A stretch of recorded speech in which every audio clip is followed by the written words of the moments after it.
Hi, and welcome to the chapter about the Isolani. What is an Isolani? Well, it's defined with the pawn we see here on d4. You can see it's separated from the two other pawn blocks we have. So, well, that's really the defining thing, that it's a pawn that's isolated, that can't be helped by any of its other pawns. Is that good or bad? Well, it's a great question, and we're going to debate that a lot in the coming hours. When I see a position like this, and I see it from the white perspective, I mean, it might sound strange, but I'm always already thinking I'm going to give mate to his king on g8, because, well, what I see here is not, from White's perspective, a weak pawn on d4. I see a lot of attacking possibilities. Basically, one can feel tremendous energy from the white side. I mean, well, we have rooks in open files. There is e1 and c1 for them. But I would almost say more defining. My knights have great squares where they can jump to. Even this one can maybe jump further. My bishop maybe on b3, maybe on d3, where it will sort of attack against the king. And my queen, I will somehow, try to get to the king side and give mate. There is even sophisticated ways, like let's say a4 and a rook to a3, and sort of switching it to the king side, maybe also via the d3 square. But you can see that for me, the position really starts springing to life. And especially also a lot of the time, this pawn on d5 that, well, you will consider it weak, but very often we can sacrifice it with d5 and even blow up more open files. So, well, what I'm really hoping for in the sort of this chapter and in the, well, this course in general is that when you see a bare structure like that, you will not see just 12 pawns sort of put out on a chessboard. No, you will start to see that this is a landscape, and it's a landscape where you can sort of see the hills, or rather the flow of energy. And well, that when you see this, it becomes clear to you that White is gonna aim at a king at g8, or he's gonna aim at pushing the pawn forward. That this is sort of the typical contours in this kind of landscape. Then, of course, there will be differences pending specifics. But also, I mean, now I said all the nice things I think with White, but let's try and reverse it, right? If we have the perspective from Black, how do I see it there? I see it completely differently. I mean, I would think, whoa, he has a weak pawn on d4, and my structure is incredibly solid, right? I'm going to defend well, and then I'm going to really put pressure on him in the end game. When I look at this position, I would say I have a very nice square for my knight on f6. Maybe I can put my bishop out to b7. Then I'm going to completely control the square on d5 so that he never can push d5 himself. And I'm not that afraid of his attack. So I'm just going to make some exchanges, and everything is going to end up with a horrible ending like that. And we will also see that, are these ending horrible? Well, they can be pretty bad in a way. So I would say both from the white perspective and from black's perspective, I start having this feeling of how is the pieces moving. Well, I mean, maybe my knight on b8 is going to go to c6 and a5, or to b4, or even sometimes like this. We have a lot of ingrown patterns when we see a certain structure. And I think it's pawn structures that really are defining. And when we know how the pawns are, we immediately start seeing energy and the direction for our pieces. And well, that's the concept of the whole book. And for this chapter, it's going to be a debate about the pros and cons of the isolated pawn. I hope you will learn something, and I hope you will have fun on the way there. We're going to start off with a game between Zvagintsev and Vasquez. And I think it's a great game because it gives perfect illustrations of a white strategy that just works incredibly well here, and it explains the sort of basic understanding from White's perspective of Isolani positions very well. It's from a game from 2013 played in Hanti-Mansisk. Hanti-Mansisk is a special place for chess players. It was almost the chess mecca at some point. There was a lot of World Cups happening there, and even this one is from a World Rapid Championship. But I think for most other people, Hanti-Mansisk might be a skiing locations, but most would just think it's a city deep inside Siberia. But for chess players, it's something quite special. Anyway, back to chess. The situation we see here is a very typical Isolani position, right? I mean, well, the defining thing is the pawn on d4, and it can be weak, it can be strong, and we will have a better understanding of that when we finish the chapter, hopefully.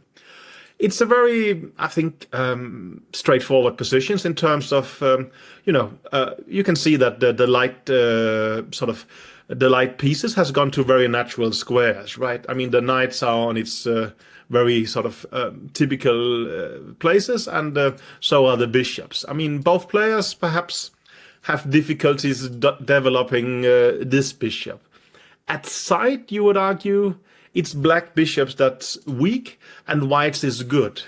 But actually, it is kind of important to understand in this position that bishop g5, which at least to me looks like a very, very straightforward and natural developing move, is actually a step in the wrong direction. Black would play the move h6, bishop h4, and then knight h5. This kind of leads to very helpful exchanges from black's perspective. I mean, now the threat is here, right? And well, of course you can go back, but then the knight is going to eliminate it, and black will be fine. And if you take on e7, we're going to take back, and well, this knight will fall back here, and there will still be control of the d5 square. And, well, mainly black has managed to exchange a set of minor pieces. With black having less space, exchanges are generally favorable. So while this position is seen quite commonly, it's actually seen from the Queen's Gambit, the decline, where the bishop goes to g5 early. Putting it there voluntarily now would actually be seen as a mistake, because exactly of this maneuver, h6, bishop h4, knight h5, somehow leads to very helpful exchanges for black. I think even with the rook on c1 in this position, with white just having an extra tempo, it becomes a game between Anand and Andreev in the very early stages of me being Anand's coach. And well, I think Anand said, what should I do about this? And I said, okay, come on, Vishy, it's a well-known position and you have an extra tempo. And he was telling me that, yeah, I can count too, but it would be more helpful if you could tell me what I should actually do. And there he had a reasonable point. And I think generally this maneuver with the knight going to h5 is very important in this specific structure, and very helpful from black's perspective. So here, in our original position, you would not see them trying to develop this bishop immediately. In some sense, it's quite well placed on c1 already. The good move here is the move a3. I hope it will look a little bit weird, perhaps, but it's kind of useful. It gives the bishop the possibility of going backwards like this, which is both helpful in terms of, well, knight a5 would be a typical way to harass the bishop, but now it can just back safely. And also, well, what should black do next here?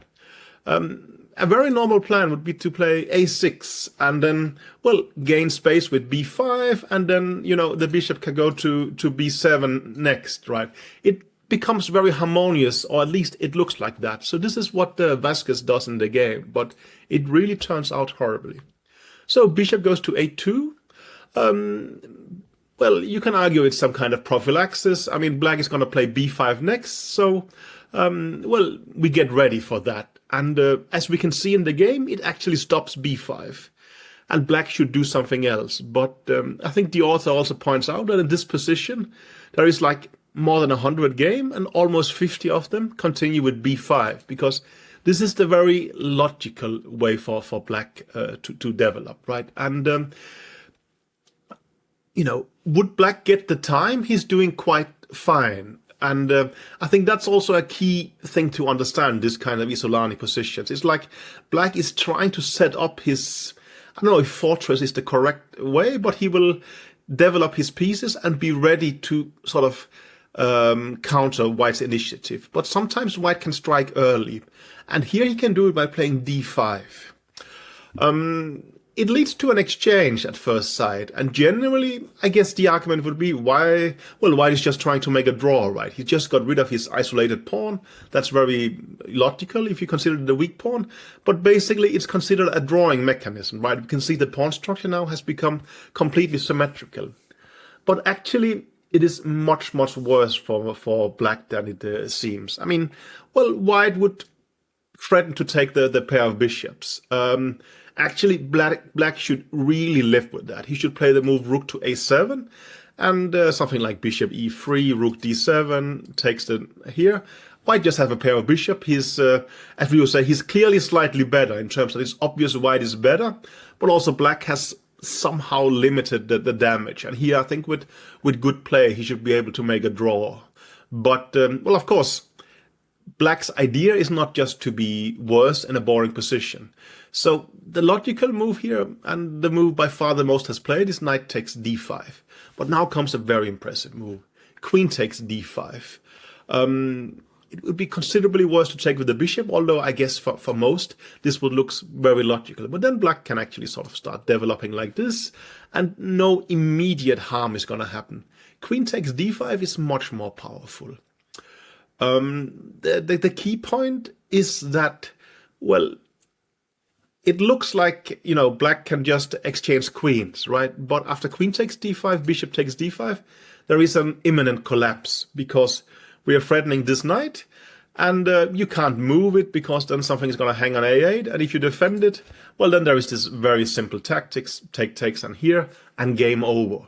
So suddenly the situation is much, much worse for Black than it seems in terms of, well, it's only an optical illusion that queens are coming off. The natural move is bishop b7, as was played in the game.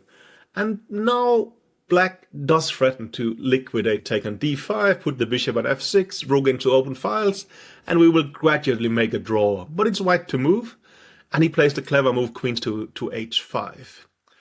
Well, what has happened here? The Isolani has disappeared. Of course, from a defensive perspective, we can say that's great. We don't have a weak pawn anymore. But the very relevant part, I think, is that the queen has been transferred to h5. And it's actually a very, very strong piece on h5. Somehow, I would argue that this pawn structure, I think it's considered, I think Karpov said this is the perfect pawn structure in front of the king. But it's kind of bare there. There is no, specifically there is no knight on f6, which means that the queen can actually stand on h5 and be very strong. And, well, this queen is actually, it's a very strong attacking piece, as we will see. And you can't really expel it. If you start playing something like g6, it would happily go to h6, and there's going to be knight jumps to g5. You then have to give up your bishop, but then you will have huge problems on the dark squares. If you instead would try something like h6, well, it's not great either. You can take it and then give a check on here. And I think that the simplest way is just to try and give mate on h7. When they play f5, you return to h2. And like this, you're going to pick up the rook on f7, and it's obviously over. So this queen on h5 is extremely annoying, and White is actually close to winning here. I hope that at first sight that will see somewhat puzzling for you, but there's no reasonable way to defend the king's side. And basically, it's a mixture of well, this bishop being very strong, somehow the queen on h5, of course, being strong in combination with that, and then White will be able to transfer the next wave of attack to the king's side, and actually Black is extremely badly placed to sort of defend that. The game continued queen c7. Now the author, well, the game is bishop g5, and the author praises that. The computer kind of claims that a move like bishop d2 is even stronger. A rook will come to c1, and knight g5 will happen. It's going to be great. But I think either way, it's just a very bad position for Black. The game was takes, knight takes h6, and now I think a very, very nice move. He plays the move rook to e3, just simply bringing a piece into the attack. Well, we will see what the threat is next move, so I'm not going to spoil it here. I think the computer says that now the absolutely only way to defend is knight to e5, and then white can play something like knight e6, fe6, and rook takes e5. Next, we're going to win the e6 pawn, but there is certain drawing chances. You are a clean pawn down, but then your weakness has somewhat disappeared. You can put a rook on f6. Maybe if you play perfect chess, you have a chance to draw. But of course, it's a horrible prospect for black. But actually, it's better than being mated immediately, obviously. So knight a5 happens, and now Zvagintsev plays a very beautiful move. He just plays the move queen to g6. That's, well, it's possible because we have a pin here. And now, of course, we're threatening queen h7 mate. But, well, black obviously takes, and then comes the move rook to h3. And, well, basically, the threat is obvious, right? We're going to go queen h7 and mate. Should you choose to play the move rook to f2 e8, then the nice way to finish things are rook to h7. It threatens mate on g7, right? And if queen e5, then it's made into check and mate like this. So Vasquez, I mean, I think he is a kind of famous online chess player, so he actually tries the last trick that exists in the position. He plays the nice move rook f to c8. Now rook h7 also looks extremely crushing, but it's a good example of you have to stay observant till the end, because here there is the very sneaky move queen c1 with back rank mate. Well, Zvagintsev doesn't fall for that. He plays the move rook to e1. And, well, that basically threatens check here, and after king f8, queen h8 mate, and there's no reasonable way to defend against this. So in this position, Vasquez resigned. Well, this is a very model game, and I think let's do some kind of autopsy and see what was it exactly that went so wrong. We're gonna go back to the starting position. Isolanis can happen from a lot of ways. This happens, well, c4, c6, transposition into a Caro-Kann. It becomes the so-called Panov system, and we get a fairly standard position here. White plays bishop c4. Sometimes the bishop will go to d3 instead, but both are quite reasonable. I would argue that the first misstep for black here is that he plays the move knight to f6. That's a little bit back and forth, right? And it's considered a dubious move by now. Of course, you will see scenarios where there is a black knight on f6 and black has taken on c4, and the bishop then arrives at c4. But then normally the tempos would be better for black. So going back and forth like this, I think it's somewhat suboptimal. The correct move from theory is probably the move bishop to f6. And it sort of increases the pressure on the Isolani, right? And should white choose to play the move knight to e4, then you can, for a start, you can retreat the bishop, but also the computer is arguing you can play the move b6 and taking on f6. Well, sure, it gives white a pair of bishops, but also it has, well, it's made an exchange that is quite decent from black's perspective. He will go bishop b7 next, and so on and so forth. It's not too bad. That's considered sort of a better way of doing it. After knight f6, a3, the author makes a point of that in this position, b6 is a considerably stronger move. His main point is of a tactical nature. He argues that, well, d5 can happen, and let's say now you use this possibility of playing knight a5 to win a tempo on the bishop, and when the bishop goes back, we goes for a general swap down like this, and now there is the move bishop e6, and even if something like, something like this, I guess you would at times even win a pawn, like something like this, you can see that, well, black is going to have two open files as compensation, and also there's a knight coming to b3, and very typically this kind of compensation generally leads to a draw. White will probably have to return a pawn, and black is supposed to be fine. So he's suggesting that the move b6 is quite good here, but Modern computers are somewhat less impressed. They just want to, back with the bishop to a2, and after bishop b7, they make this move bishop to f4. And well, first for me, I thought, okay, why is this actually good? But it turns out to be very reasonable. I guess the main point is that after bishop d6, well, for a start, we could consider going to g5, and now at least there is a pin, and he cannot do this h6 and knight h5 sort of swapping maneuver I spoke about. But even more interesting, the computer says bishop e5 is a very nice move. And that at first I thought, okay, this is somewhat puzzling.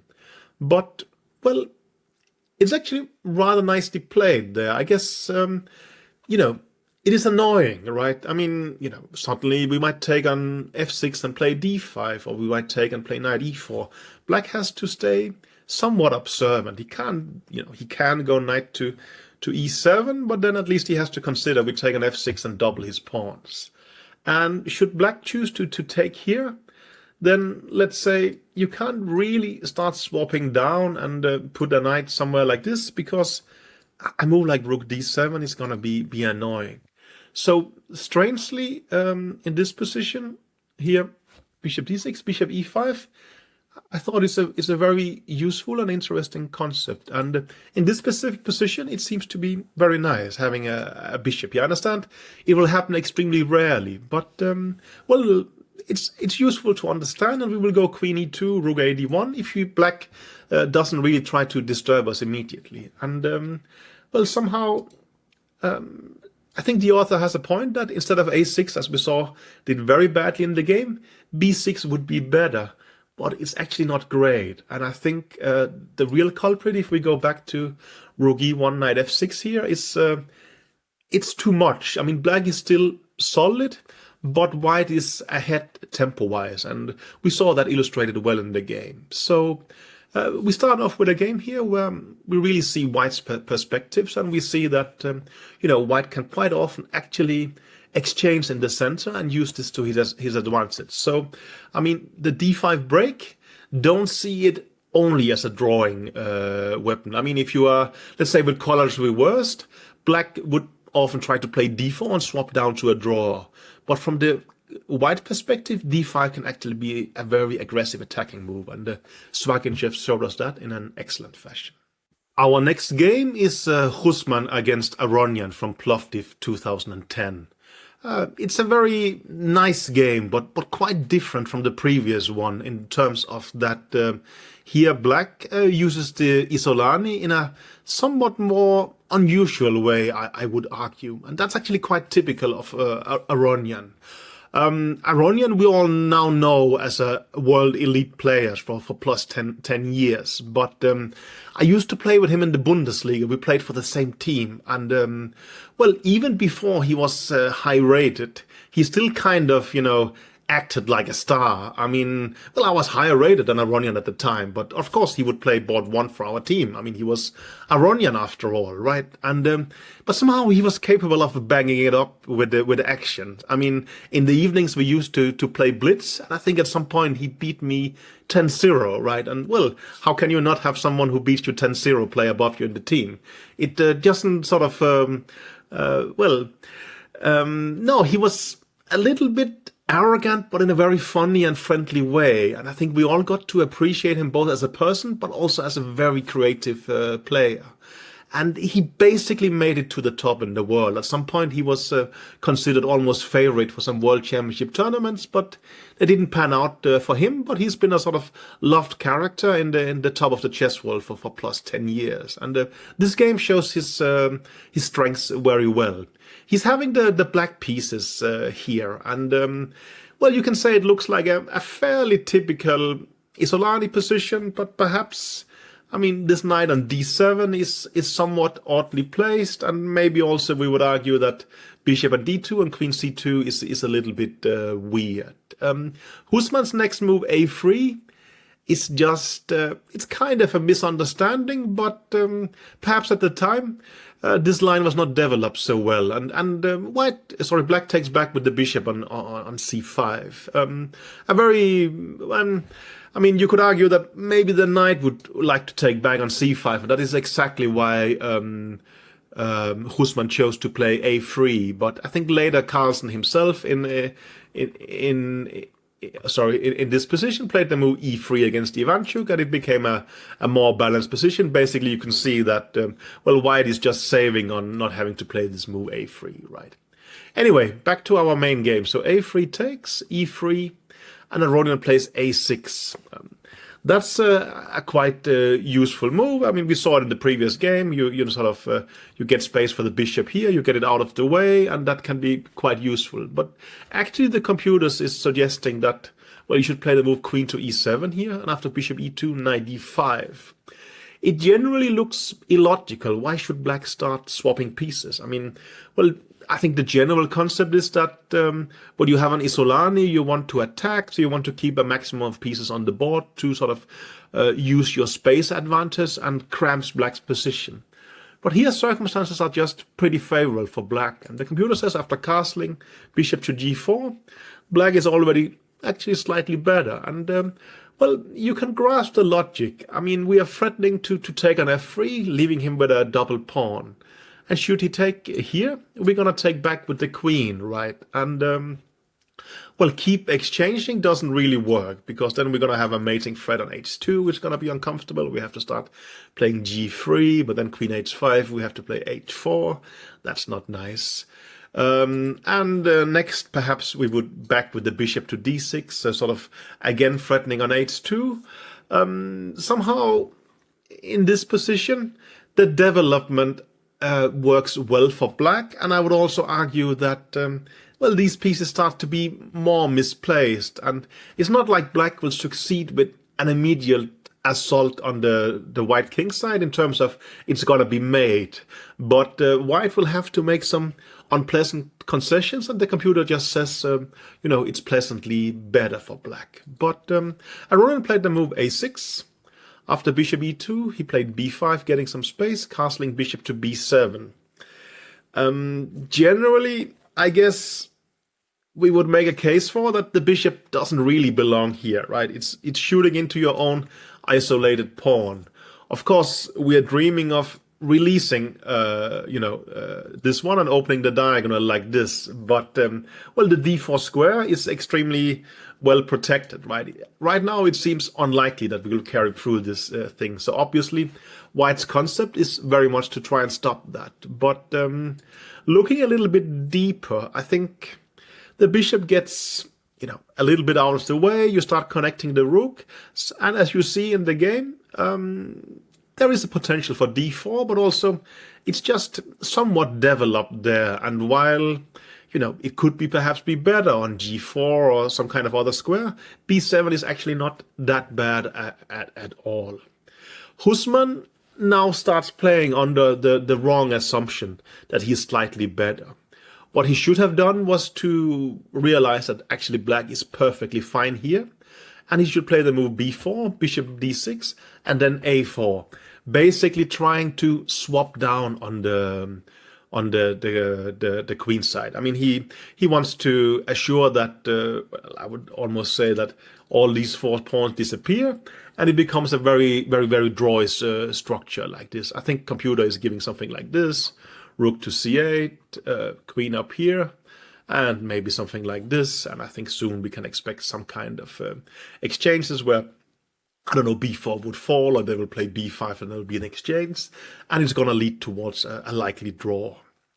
But Husman is still, under the impression that he's doing pretty fine. So he plays rook fd1. Aronian, well, that's another benefit of having the bishop on b7, that the c8 square became available. It's, of course, eyeing the queen in this file. It's not going to be of any particular relevance soon, but even so, it's useful. Bishop e1, rook e8, rook a to c1. And this position, I think, is a little bit interesting. And it's also interesting that I think Aronian's next move is extremely logical, but the computer says it's somewhat suboptimal. He plays the move knight to f8, and it works beautiful in the game. I mean, you're trying to transfer your knight to e6 or even to g6, and you're basically developing it on the side where, well, you're supposed to attack your opponent's king, right? But the computer and also the author of the original book points to that knight b6 is actually a very strong move. You're gonna put the knight on c4. Should they go knight d4 immediately? Well, you can jump to c4 already. And it's a pretty useful piece there. And I think part of it, why it's so useful, is exactly because the pawns are put like this. You cannot really play b3 and get rid of the knight, because then a3 would be hanging. And if you play a4 yourself, then black can push with b4. And suddenly, this knight on c4 is going to be a considerable nuisance to white, right? There's no reasonable way to sort of eject it. And I think, well, it combines well with the bishop on b7. I mean, you would never really consider taking on c4, because we're going to take with the d pawn and really open up for the bishop, which is going to be great like this.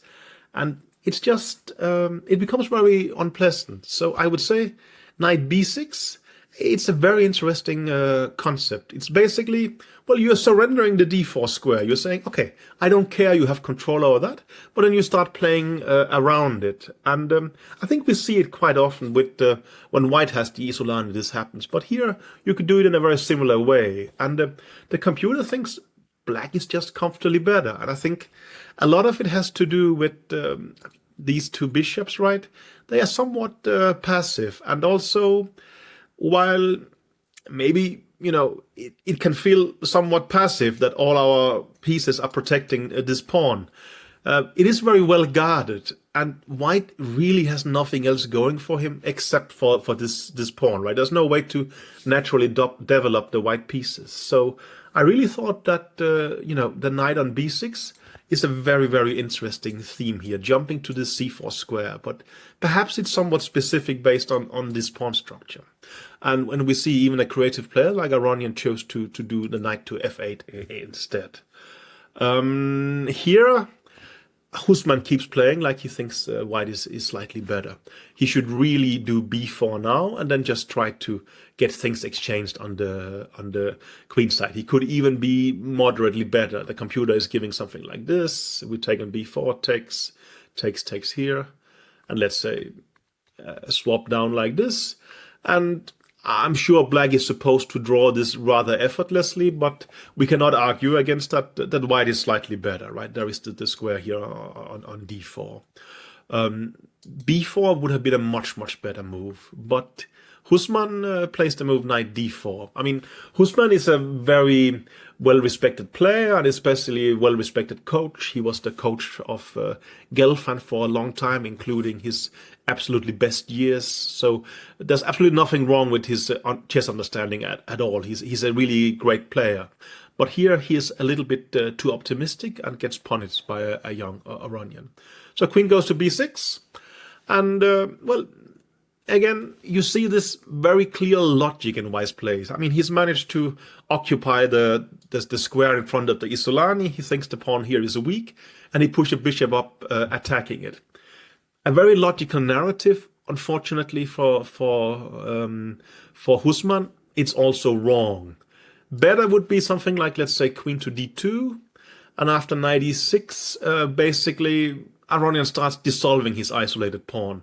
I mean, there is threats against d4, right? So knight takes e6 would be logical, and here, well, you could even consider taking with the pawn and removing your sort of Isolani on d5. You can also just live with the Isolani and play, I think, queen takes e6 instead. That will also be very reasonable. You still have sufficient activity, and you have a knight jumping to e4. I mean, we're not debating white advantage at all. Even so, this would have been preferable. But Husman chose the move bishop f3, and Aronian's next move is very, very nice. He plays bishop takes d4. I mean, normally you would think, whoa, you're going to give up your bishop for a knight here, even on this sort of important d4 square. But I think it was Fischer who said, right, don't look at what goes off the board, look at what remains.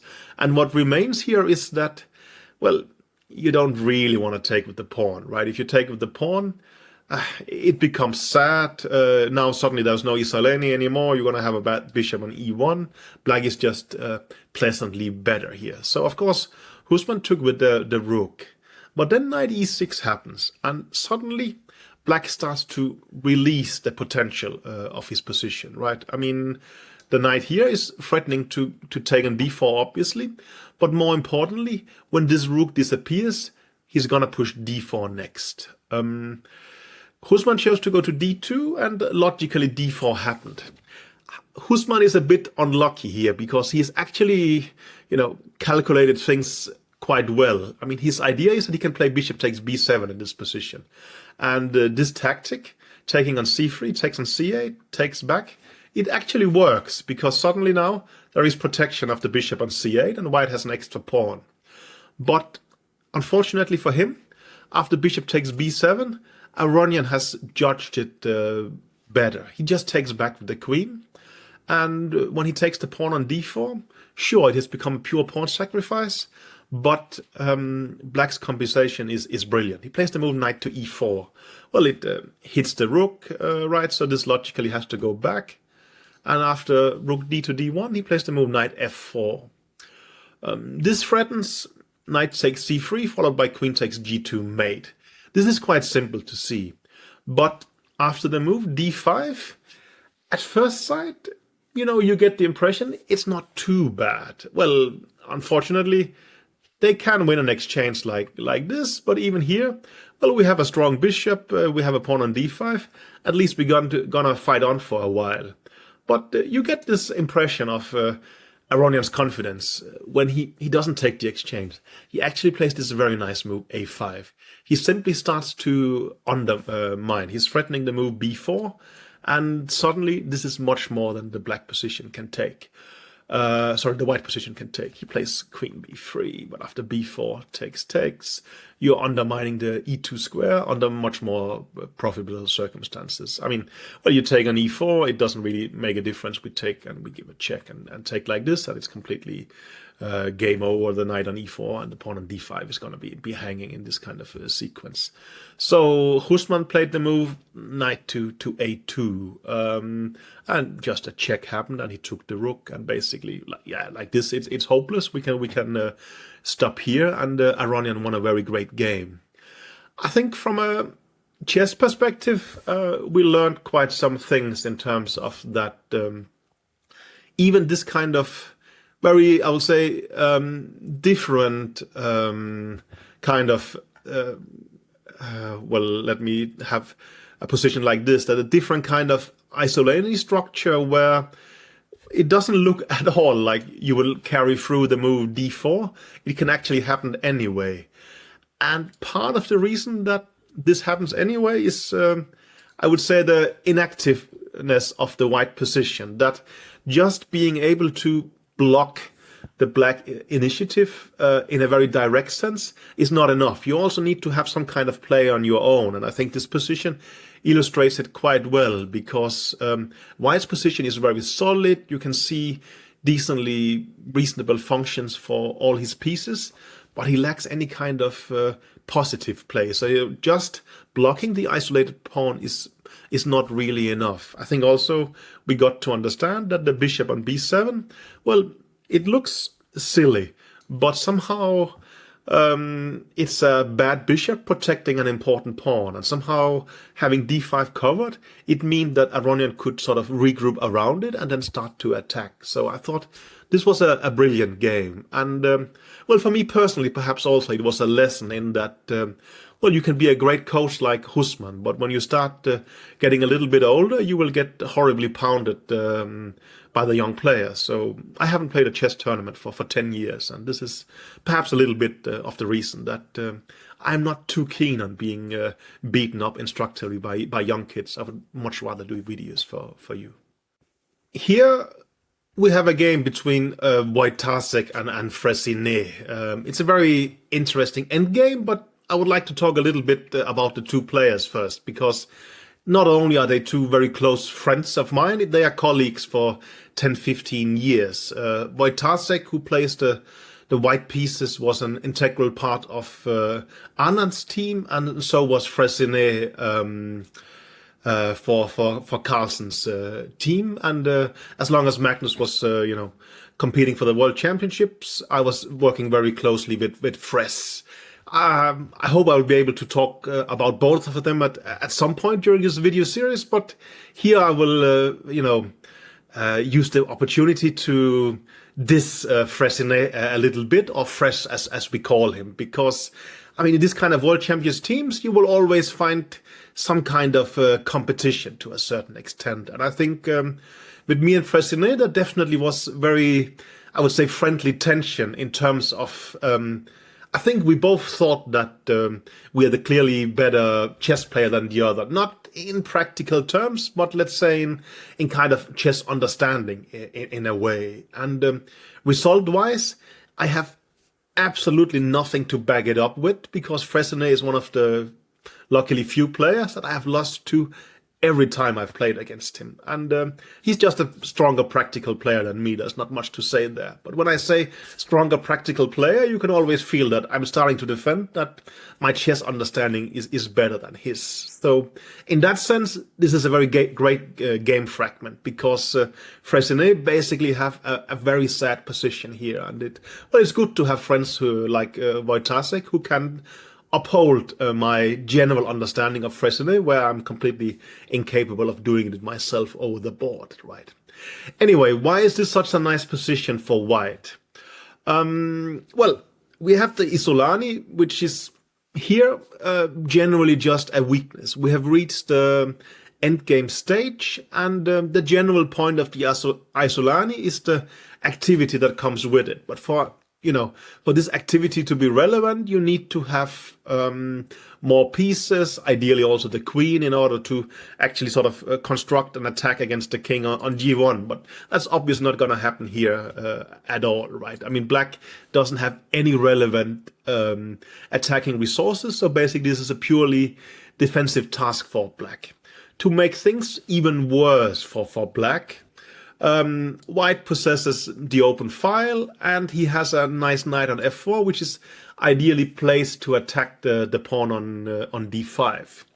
So Fressinet goes to move rook to d7, and basically now I think it becomes a position where black is just doomed for passive defense. And that is quite interesting from our perspective, because we're trying to understand generally how are these kind of Isolani structures. And you could very well make the argument that if this was an easy draw for black, then having an Isolani becomes very pleasant, because you get the attacking chances.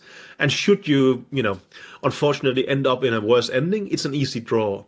But it's not an easy draw, and this you will see here. So Wojtasek plays a nice move. He plays d4. It starts sort of, insinuating at some point we will play g5, and start kicking the knight away, attacking this pawn. But we're not necessarily going to do it immediately. It's just, it's a mixture of posing the threat of g5, but also gaining space. And because there's no queens, because there's limited material left, I mean, playing a move like g4 is not at all weakening the position of your king. So Fress plays the move h6, and Wojtasek plays the move f3. Very sort of nice. The king goes to f2, it covers the e4 square, and you can even start pushing further on the king's side. Fressinet has no choice, just to defend passively. And the next move I really like from Radek here. He plays the move rook c to d1. At first sight, it seems a little bit weird. Why are we going to give up the open file? But he's now having three pieces attacking the pawn on d5, which means there is no choice for black but to allocate the same number of resources defending it. So basically, while it does give up the c file, it doesn't really do it anyway. And the game continues logically. g6, now king f2, king g7, and h4. Now it starts insinuating this move g5, undermining the knight on f6, and when you undermine the knight on f6, then you're undermining the pawn on d5. Maybe it's not a direct threat, because of a g5 takes, you could play knight h7 and start attacking a pawn on g5. But it is unpleasant. One could have a general philosophical discussion. Is this position a draw or is it winning for white? Most likely with perfect play, it could still be a draw, but it has very little practical relevance. I think it was Larsen who at some point said that, I mean, what matters is to have winning chances in the ending. If it's winning or not is somewhat less relevant from a practical perspective, right? We're not playing correspondence chess. We can all see that it's very unpleasant. Black has to play a bunch of precise move in order to survive, and that is very difficult. I mean, you could in principle make the same discussion about the starting position. I think we all think that it's a draw by perfect play, but so what? It's a practical game. We try to put pressure, and hopefully we're going to succeed. And here the conditions are very good. Black has to defend extremely well. He chooses to play the move g5 now, which obviously is a concession. You could also try to go rook c8, and the slight hope is that should they start taking on d5, we're going to have counterplay with rook c2 check, right, and the pawn on b2 would fall. But white would just play the move rook to d2, and then start renewing threats like g5, or even the threat of e4, sort of using the pin in the d file. And, well, black is more or less forced to go back with the rook to d8. So, I mean, of course, playing a move like g5 is not pleasant, but it's generally forced sooner or later here, and Fresnel chooses to do it now. So takes, knight to e2. I guess we should also talk about, well, what is the downside of having a pawn here? Well, you just managed to expel the knight from here. Isn't that positive? And yes, that's positive. But, well, you know, when you get something, you often lose something. And here you lost control of the f5 square. So that could be a knight jumping to f5 at some point, which could be very inconvenient for black. Fresnel actually plays a nice and quite typical defensive move. He plays the move knight to g8, and after knight d4, knight e7, the knight is both defending this square, but also it's defending the weak pawn on d5. Actually, sort of in this kind of Isolani endings, the e7 square, it's quite often a useful square for the knight. I think it's seen in some, when it arises from the French, we have seen a player like Dolmatov actually quite consistently drawing similar endings, although less worse than this one. I mean, on e7, I would argue the knight, it's more stable, right? On f6, as we saw, white could try and undermine it with g5 threats. Here on e7, at least it can stand there more or less as long as it wants. So this also leaves the question of how should white proceed here? Well, Wojtaszek does it nicely. He plays the move king to g3, basically enjoying his space advantage, meaning the king can be a little bit more out in the open. But also after rook h8, he starts pushing the move f4. I guess you could argue generally white doesn't really want to exchange pawns. I mean, when you are ahead in a positional sense, you want to not do too many exchanges, because exchanges generally favor the sort of defending player.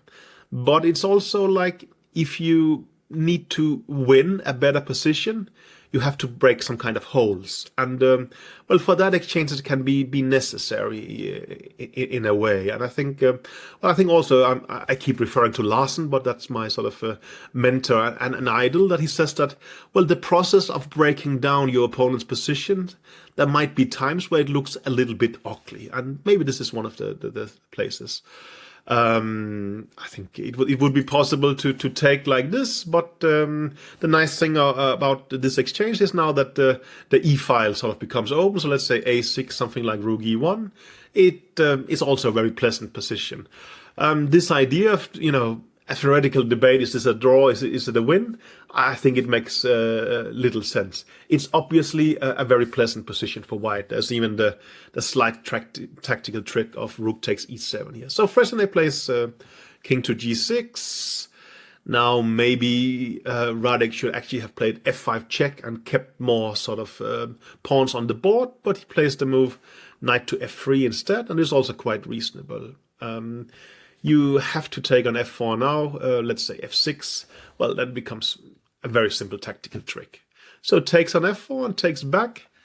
f6 defends the e5 square, and now f5 check, king f7, rook e1. Again, a beautiful position for black, but still somewhat solid. And it becomes the struggle of, can black hang in enough? Can he make sure that there's enough exchanges so that when white finally breaks through, there might not be enough firepower left? Rook c7 happens, knight d4, a6, rook d3, knight c6, trying to swap a pair of knights. Obviously, he's not going to allow that, but after rook e7, he plays the move g5. And, well, I said it earlier. When in the process of trying to break through, there's going to be some exchanges allowed at some point. He takes here on g5, and now actually Radek makes a miscalculation. He could have played rook takes e7, and in this position after king f6, probably he missed that there was this very nice move, king to g4. And while Fresney can take the pawn on f5, it's extremely temporary. You give a check, and then you're going to pick up the knight on f5.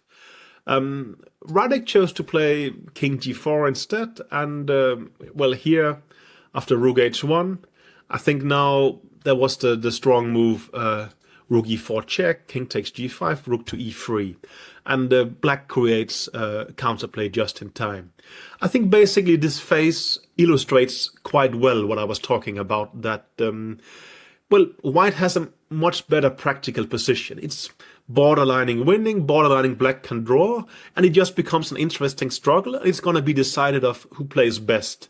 But this debate about, well, this being a simple draw for black, not at all. It's obvious that white has great prospects in practical terms, and it's just a very pleasant chess game from white's perspective. And we see it here that now d4 happens, and after takes here, there is this very nice move, king to e4.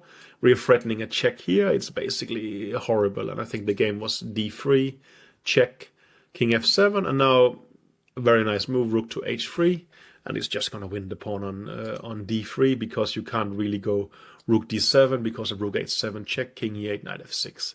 So basically here, well, he just won the pawn, and after d2, rook d3, Fresney choose to resign. I think a great example and a great game, and what I like about it is also it doesn't leave a very sort of clear conclusion.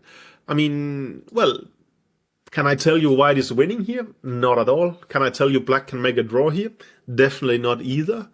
What I'm trying to tell you is that it's an incredibly pleasant position for white. It's not a safe haven at all for black. And as we saw, I mean, well, Radek played it brilliant. With g4, he put a lot of pressure. And this is what you dream of playing against the Isolani, that you want to, you know, remove your opponent's attacking potential. Then you get a pleasant ending, and then you play it well and win. And Wojtaszek did it brilliantly. I will continue sort of showing some of the great examples from the book of how the Isolani actually is quite a serious weakness in the end game. And well, if you think why am I focusing so much on the end game, well, that is actually an integral part of understanding the problem of the Isolani. And I think the author here does a very good job of showing different kind of constellations that illustrates what is it the one fighting the Isolani is actually aiming for. It's a game between Korneev and Kasimdzhanov. And, well, Kasimdzhanov is also a colleague of mine from Team Vichy. We spent ages sort of preparing Vichy together. And I think in a later video, maybe let him introduce him as a coach. But as this is the first time I mentioned Kasimdzhanov, I think it's more respectful to tell that Kasimdzhanov is the former world champion. He actually won the World Knockout Championship in Tripoli. A big surprise at the time, I think, to most players, because he was considered a good player, but not one of the best. But there he really showed what an amazing chess player and especially an amazing competitor he was. And he managed to beat Topalov in the semifinal. Topalov was playing incredibly well in this tournament. I think he had 9.5 out of 10 after the first 5 rounds. But Kasimdzhanov did it brilliantly. He kept him sort of to 2-2 in the in the regular games, beat him in tie breaks, and he's. I mean, because he's such a good coach, perhaps he's a little bit underestimated as a player and a world champion. But he's a really, really strong player. And in this game, you get to see and feel his chess understanding. So, basically, we have an Isolani position here, right? There is a weak pawn on d4, and the first task is to fix it. So the move c6 is very logical. Korneev now plays b4. As we will see later, this becomes a crucial weakness, but there's not much you can do about it anyway. And I think also the book explains it nicely. It says that, let's say you wait like king h2, then you do like this, and after something, when you have sort of organized your pieces like that, the stuff starts coming the threat of c5. And the only way to deal with that is to play b4. So why not do it immediately? For our perspectives, we get kind of the ideal situation we want to discuss quicker. So queen d8, a3, and now I think a very nice move for black. I really, really like. It's nothing special, but it shows, I mean, we would say good chess culture to a certain extent. He plays the move h5. Why is that so great? Well, it gains space. You can see later he will play g6, king g7, putting everything a little bit more aggressively. But mainly, I would say it also addresses this pawn structure. And it wants to put the pawn at h4 at some point, maybe. I understand it's vague, but at least for me, it's very obvious that, well, h5 is a great move. It's sort of, it insinuates certain things. And also, in this position, well, time is kind of on black's side. There's no particularly hurry. I mean, well, we would rather have the rook on d5 than on d6, but they cannot stop us from doing it. So why not play h5 now? I think, no, h5, it's just a very useful move. It improves the position, and we are in absolutely no hurry to do harm to black. I mean, we are just gonna make things better so that when we are trying to do sort of some aggressive things, then we are ideally set up. So basically, we are shaping the situation to be as perfect as possible before we're going to strike. So queen f4 happens, g6, he puts the queen on e5. It looks nice there, but if anything, it just gives us a tempo when we sort of going to put our rook at the ideal square. So queen e4, king g7, king g1.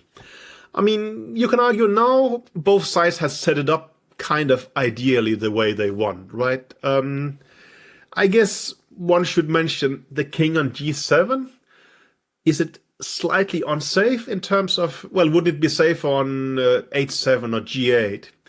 Maybe on g7 you can imagine checks happening on the dark squares, but also black is in some kind of situation of power here, so he can actually allow to have his king a little bit closer to the center. Perhaps also, well, should the queen comes off, as we see, the king might want to run to the center at some point. It's definitely not a factor immediately, but because black has everything under control, because it's black who's putting pressure, you can allow you to play some kind of luxury moves like this. Anyway, what's next now? Well, the problem is that this Isolani is the general weakness, but it's very, very hard to get at it further. White played the move b4, and that had the sort of indirect consequence that it stopped the undermining move c5, which means that d4 pawn is not as weak as we would like it to be. But there is the clue also that, well, b4 has now become a weakness, and Kasimdzhanov immediately goes at it. He plays the move a5. It's not something that, heavily makes black's position collapse, but it makes it weaker in a way. You could also have tried to, let's say, very straightforward. He played b6. The idea is simple. You want to go c5 next, and you're going to collect this pawn. But this creates some kind of counterplay. You could play something like, let's say, queen e2. It attacks the pawn on a6. After rook takes d4, you suddenly realize, okay, there was a downside to having the king here. The computer gives something like c5. Let's say takes, and now queen takes a6, rook takes d4. It's equal material, but it's still kind of unpleasant. Let's say rook e1, c4. You know, the c pawn is quite strong. The white king might be a little bit exposed, but probably things has clarified too much, and we have been helpful for white here. So in this position, I think Kasimdzhanov's move is stronger. He plays the move a5. Again, as we have spoken about previously, it does allow exchanges, but I think from black's perspective, exchanging a pawns has the effect of making the b4 pawn weaker. So it's quite an relevant ingredients here. Probably, well, he plays king h1. He just waits. It would probably have been better to take on a5. And, well, let's say something that we can take back. But you can start playing a move like rook d3. And somehow you are hanging in there. You're trying to defend your two weaknesses after something like queen d8. There is a threat of c5. But then you can switch to some kind of active defense. Rook b3. And if b5, then after rook b4, it's actually going to be very difficult to break down break down white's defenses. But again, like in the previous example, we are not making the argument that black is winning by force. We are making the argument that the white position is extremely unpleasant to play. And we saw that Konev decided, no, I'm just going to wait. Let's see what's going to happen. So Kasimdzhanov exchanges and now plays the move queen to d6. And suddenly, well, this b4 pawn is very, very unpleasant. There's not much you can do to defend it. He tries with queen b1, rook b5 happens. Well, he tries queen a1. The idea is if you take the pawn, then something like d5 check is going to give some amount of counterplay. Kasimdzhanov steps out of the way. Queen goes to a2. He steps back here. And after queen a8, he plays the move queen to f8.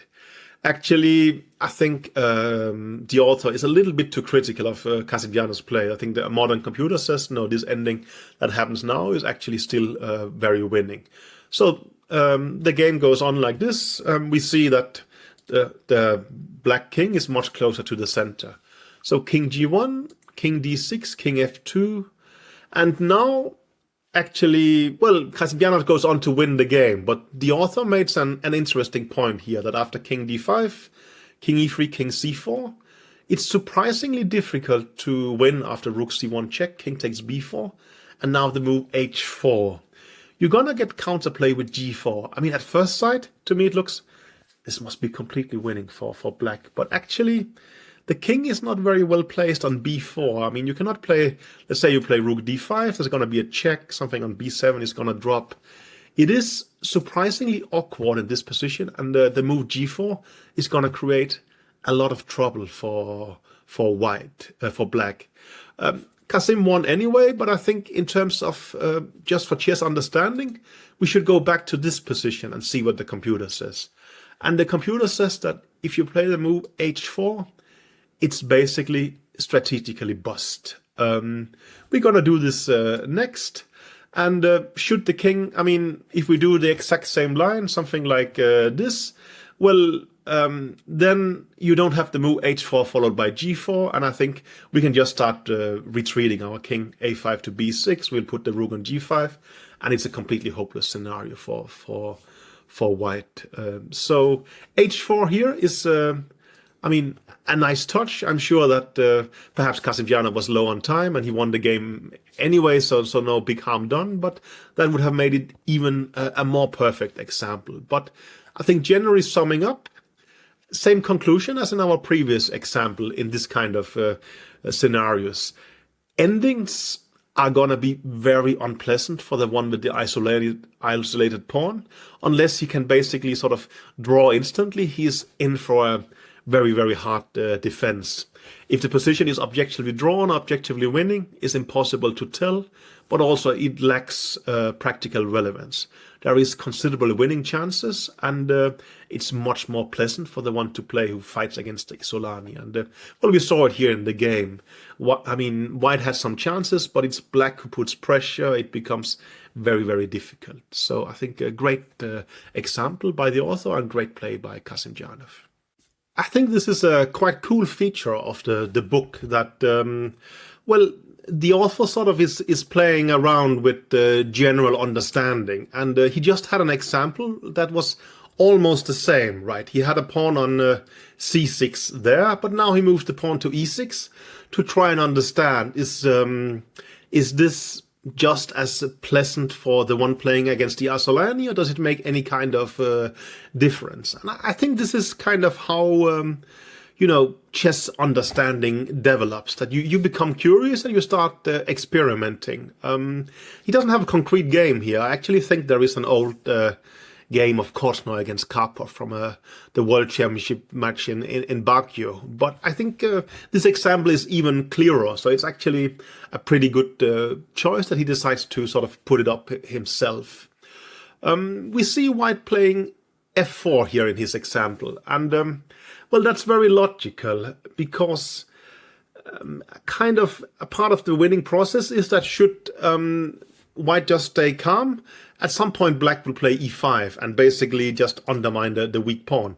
Right here you can reply to d5, but Black's concept is playing rook d5 anyway, and that will sort of make the threat actually real. So he chooses to play f4 immediately. It has a funny, I would say, mirror image similarity to the previous example. Right there, we wanted to stop c5 by playing the move b4, and here, well, it's basically the same. You play f4 in order to stop e5, but like the previous example, the cure is the same, but also the side effects are extremely similar. The computer actually has a very interesting idea to try and do it differently. It suggests playing the move queen to c2. The idea is that, well, let's try and create some kind of counterplay here. Well, for instance, if you take a d4 immediately, well, then takes, we have a check, king to h7, and queen takes b7. This basically becomes an instant draw. White has sufficient counterplay, he's not down a pawn, and there's nothing reasonable, Black can do. It's basically, it's just, I think, well, the cleverest thing would just be to take a draw by perpetual, by giving a check here, and next the king goes to h2, you're gonna give a check here, and it's gonna be an instant draw. So after queen c2, we have to do it differently. Generally, it makes sense to strengthen your position first. So I'll say going g6 felt quite natural, but then the White idea is quite clever. It is rook to d3. It's not so much a passive idea in terms of, well, you could argue you will switch the queen to d2 and defend like that, but that's not the point at all. After rook d5, White goes rook to b3, and it starts eyeing the pawn on b7, and this is somewhat awkward. But Black's best, I think, is just to go queen to d6, and after rook takes b7, rook takes d4. It's an interesting sort of way that I would say advantages has transformed, right? I mean, suddenly, well, from a structural point of view, White has sort of done very well. He got rid of his weak pawn without losing it, or he exchanged it for the pawn on b7. The problem, however, is that his king on h1 is really, really insecure. It's perhaps a bit surprising, but I think it comes from this rook on b7. Well, if you could sort of get it back to f1 or any kind of square in the second rank, it would just be a draw. But like this, simply, there is bank rank problems, and there's no reasonable way to defend it. The only thing you actually can do is you can give a check, king goes to g7, and then the nice move queen to c3.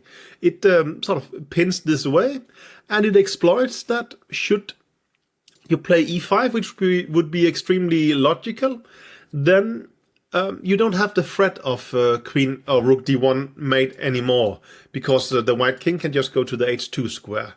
And this means that in this position, there actually is the very nice move, queen to c7. And somehow, well, White is certainly still in trouble here, but he's trying to hang in quite well.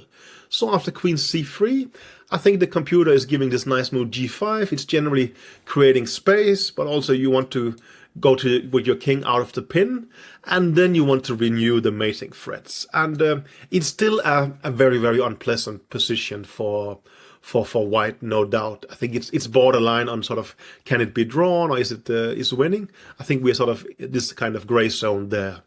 And I think it also goes to explain that when you have to, actually be creative to create something that's, not necessarily drawable, but at least you have some chances. It gives away how big the edge is here, just in this kind of almost symmetrical position, except for the isolated pawn. Anyways, f4. So standard moves, queen back to d8, getting ready in the d file. White moves the king, and this one comes again, the h5 move. I think it's a very nice move because, well, part of it is wanting to have the pawn on h4. I would say it fixes an unfortunate pawn structure.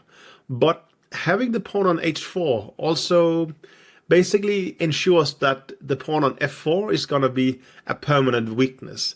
And you can't really go g3 yourself to protect it, then you will go f4. So basically, by playing h5 and h4, black ensures that there are two potential weaknesses to start attacking. And when you go from one weakness to two weaknesses, things get considerably worse, because you cannot just give all your energy to defending one of them, because then typically they can attack the other one. So here, it's really unpleasant for White already. Queen to b4, just queen d7, not making sure that b7 doesn't drop. And the author makes a couple of standard moves. Queen to d2, h4. And he goes on with suggesting reasonable moves, attacking the pawn on h4, right? But we can defend it and do something useful at the same time. Our queen would relocate to f6, where it eyes both the weaknesses. And I think the author stops here after b3, rook f5, basically saying that it's going to be a very difficult defense with defending both these things at the same time. For a start, I think we have the threat of g5, which is actually going to win a pawn. And it's very hard to suggest anything reasonable. Let's say something like rook f1. You can play queen to f6. That renews perhaps the threat of this. Maybe not, you can take it. But it's going to be very unpleasant. And maybe we will start expanding a bit on the queen side. Maybe we play g6, king g7. I think we are in this territory where it's almost borderline lost for White, or at least in a practical game, it becomes extremely difficult. The examples we are showing you here, we can see that the defending side seems to crack under pressure. And I think also that is very much what normally happens. So I think a cool example here from the author, right? Sort of playing around with our understanding of keeping to reinforce the image that an isolated pawn, it is often an asset. It's fun to have an isolated pawn. You can really attack with it, and you will see a lot of games where White wins, or sort of the one having the isolated pawn will win in a great fashion. We started the chapter with two of these. But it's also very important to understand that you are running strategic risks, and that if your initiative actually comes to a halt, if things starts getting exchanged, you can be in for a very difficult and tedious defense. But, well, that's kind of reasonable, right? You want the upside, you have to be able to suffer the downside. And that's probably why, isolated pawn situations is very interesting, because they offer a lot of prospects for both sides. This is a game from 2013 between Simacek and Jobava. And it's a great game, and it illustrates Jobava's style very well. Jobava, I think, took the world of chess with storm, maybe even some 20 years ago, when we suddenly would see some incredible attacking games coming from a young Georgian player.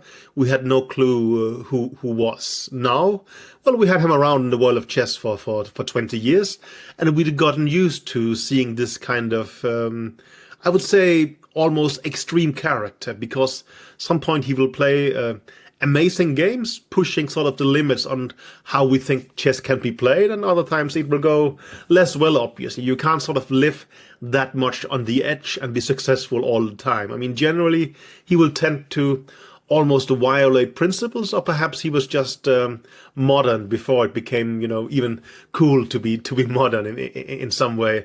A very interesting player and also a very interesting person in many ways. But well, let's focus a little bit on the chess game he has here a bit more than 10 years ago. It's a pretty typical French Taras situation. So basically, I mean, black has this isolated pawn as the theme of our chapter, and white is kind of ready to jump to b3 and sort of control the d4 square. And well, that's what he does. White plays knight b3 and the bishop goes to b6. Generally, it looks like an extremely typical position, but there's actually a major detail compared to the normal kind of Isolani French structure, where the knight has been committed to the move knight e7 already. This is not the case here, and this makes a major difference. And I remember in my youth, I was trying to get the same trick in that Jobova does very successfully, just from, let's say, a c3 Sicilian, but a similar structure. And it made a huge impression on me, this general concept, and it was something I tried to implement and quite successfully. It's hard to believe, but in this position, the move bishop e2 is actually a major inaccuracy. You should play the move bishop to d3. And, well, the reason is that now knight e7 kind of is the correct move, then castles bishop g4, rook e1, e8, 6, h3, bishop h5, c3, knight c6, bishop e3. It basically becomes an incredibly typical Tarrasch French, where white is slightly better due to sort of the weakness of the square and the pawn on d5, right? I mean, there is a bunch of games by young Karpov, and this is exactly one of them. This is Karpov-Vaganyan from Skopje 1976. But let's just try and do it in slow motion. So I'm claiming that bishop to d3 is very, very important. In the game, we will see that after bishop e2, black plays the very strong move knight to f6. But in this position, white can exploit almost tactically, you could argue. He can play the move queen to e2 and give a check. And this is kind of unpleasant. Of course, we can play queen e7, but if we exchange queens and have an Isolani, we are basically making the statement that it's a drawable ending, but the fun is not there anymore, right? I mean, we are hoping for attacking chances, and for attacking chances, the queen is somewhat integral. So the very obvious move, I would argue, is the move bishop e6, but then it runs into immediate problems of knight d4, actually threatening to take on e6. Sometimes you could sacrifice a pawn like this, but I think in this exact position, it's too much, and white can just castle and have a healthy extra pawn. So after bishop d3, well, it actually becomes somewhat unpleasant, exactly because of knight f6, queen e2 check. But I think for many, it will be very difficult to grasp that after, well, bishop to d3, it actually is kind of in the way of this pawn, right? While with the bishop on e2, you're controlling the d4 square even more. It looks very logical putting the bishop on e2, but it's actually a quite considerable mistake, I would argue. So Jobova plays the move knight to f6, castles, and now he plays h6. The way I was doing things would be to castle in this kind of positions. At first sight, it looks like, okay, it's inviting the pin, and that is, of course, what Jobova was trying to prevent. But black can just play the move h6 here. You can take on f6. I'm going to take back. Queen takes d5. You have won a pawn. It's hard to argue against that. But surprisingly, black has not just pleasant compensation here. I think the computer says black is just flat out better. I think a possible line could be, let's say, bishop d3, bishop e6, queen e4, threatening mates on g7, and we go g6. And Well, it reminds me a little bit of, at some point I had a training session in Belarus really long time ago with the strong grandmaster and coach Rustemov preparing for an important tournament for me. And we were discussing certain positions. And at some point we had a position where, he said he thought, well, it was promising for white. I told him, well, black has an extra pawn. And he said, yeah, I know that. I can calculate too. But I think the initiative is actually that strong. And this is the same here.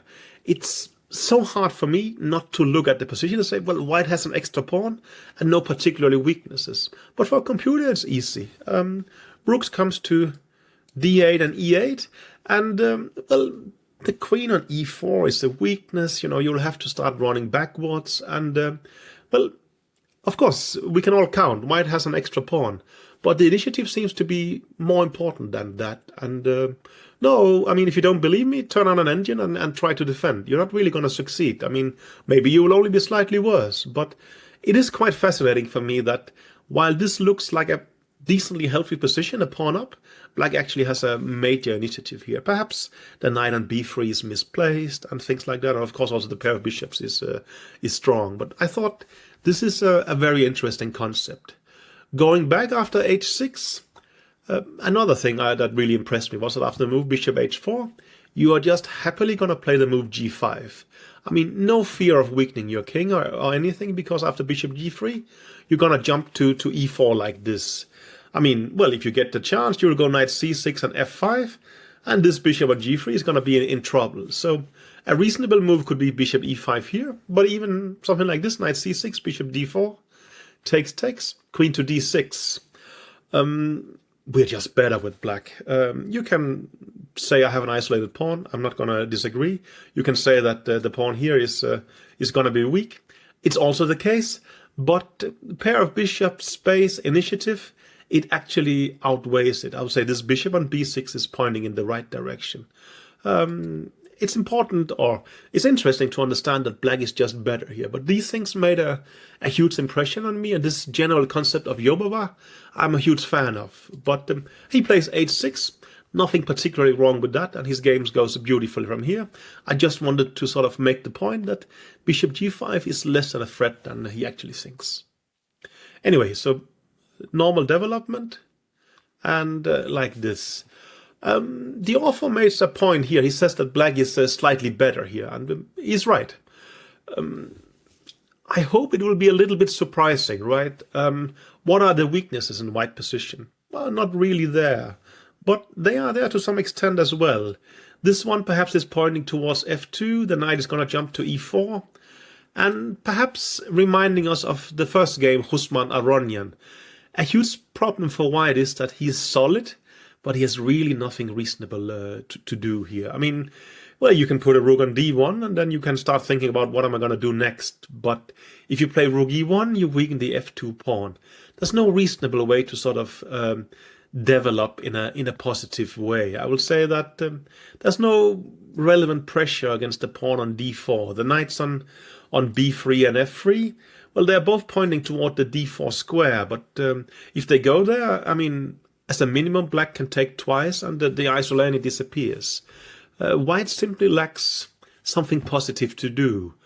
Having said that, he shouldn't do something negative, and that's what he does here. He plays the move h3, which actually makes his structural weaknesses on the king side worse. I think the author says that in this position, you should play something like rook d3, and after knight e4, you go rook e1, you start attacking the knight on e4, and after something like queen f6, bishop e3, bishop c7, black has a very pleasant position, and well, the white rooks are, not at all aggressively placed, they're played passively, but at least you're defending quite reasonably. The game came to a much, much quicker conclusion. So rook e8 happened, he played h3, knight jumps to e4, knight to d4. This has, of course, the advantage of sort of making this bishop a little bit worse. There's no direct pressure against f2 anymore, right? No doubt black could start taking on d4 if he just wanted to have a fine position, but Yobava has much more ambitious plans, obviously. So he plays queen to f6, and after bishop e3, it perhaps looks like you have consolidated a bit. But on the contrary, the move h3, which was designed to prevent bishop g4, allows this very, very cute tactic. So bishop takes h3. It's a somewhat typical tactic in a way that, well, it blasts hole to the king, and also it's gonna exploit at times the queen on c2 could be undefended. Maybe that sounds weird, but we will see it here. So he takes, queen g6 check. If you go king to h1 now, then there is this simple win. You take on d4, and now you take on d4 again, and he can't take back because of knight d3 check, and the queen is gonna drop. So this means after queen g6, he is forced to go to h2.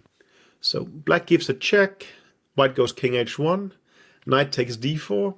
If you take with the pawn or the bishop, we have knight g3 winning the queen again, so this is forced. And now this very nice move, queen to d6. This threatens mate on h2. You can't run away with the king. You go to g2, it's just going to be checkmate on h3 when the king goes to f3, right? If you're going to go f4, well, then it's very simple. It's knight g3 check, and this bishop is going to drop afterwards.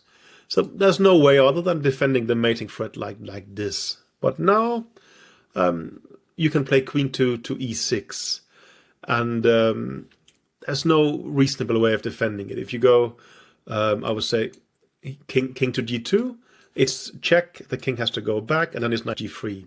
So if you look at it here, the only way of defending is knight to g1. But now it becomes a very, I think, funny and beautiful maneuver. You sort of start zigzagging with the queen. So you go queen e5, if f4, well, we have the same trick as before, as knight g3 check, and this bishop is going to fall. So they have to play knight f3, and now we play queen f5. And we have zigzagged our queen to f5, where it not only attacks here, but it also attacks the queen. And this basically means that you can't go knight g1, because then, well, now we have knight g3 picking up the queen, so they have to go king g2, and after queen g6 check, if you go king h1, then knight g3 check is the usual way, and after queen g6, knight g5, I think the author gives bishop d8, followed by bishop takes g5, and that's completely fine. I'm sure that h takes g5 or something else is also completely winning. A brilliant game by Jobava, in my opinion.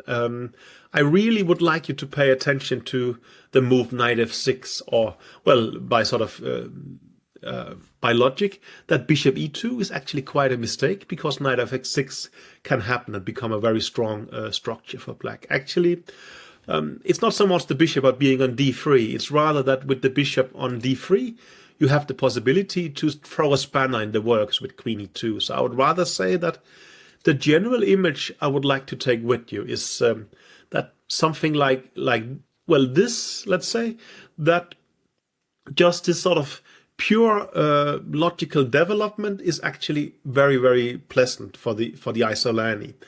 I think also, if I remember correctly, it was Karpov who made it in one of his books. He said that the Isolani against the pawn on c3, or rather the pawn on d4 against c6, is typically very promising because of this diagonal with the bishop. Okay, this was like this, right? But having the pawn on e3 at least makes this bishop somewhat worse. I think this is part of the explanation. But of course, a huge part of it is also that the knight is on f6, and the knight of f6, of course, is a positive piece. The knight on e7, as we have seen often in the French, it goes there because it's forced to, not because it likes to be there. So I like to finish this game with this exact position, because I think there is a lot to learn and to be understood from exactly this position. We're going to finish off the chapter on Isolani with a very nice game played in France in 2011. It's Etienne Bacrot against Romain Edouard. I really like the game because it's such a typical Isolani battle. I mean, white is, taking all the energy in his position and pouring it against the white, sort of the black king.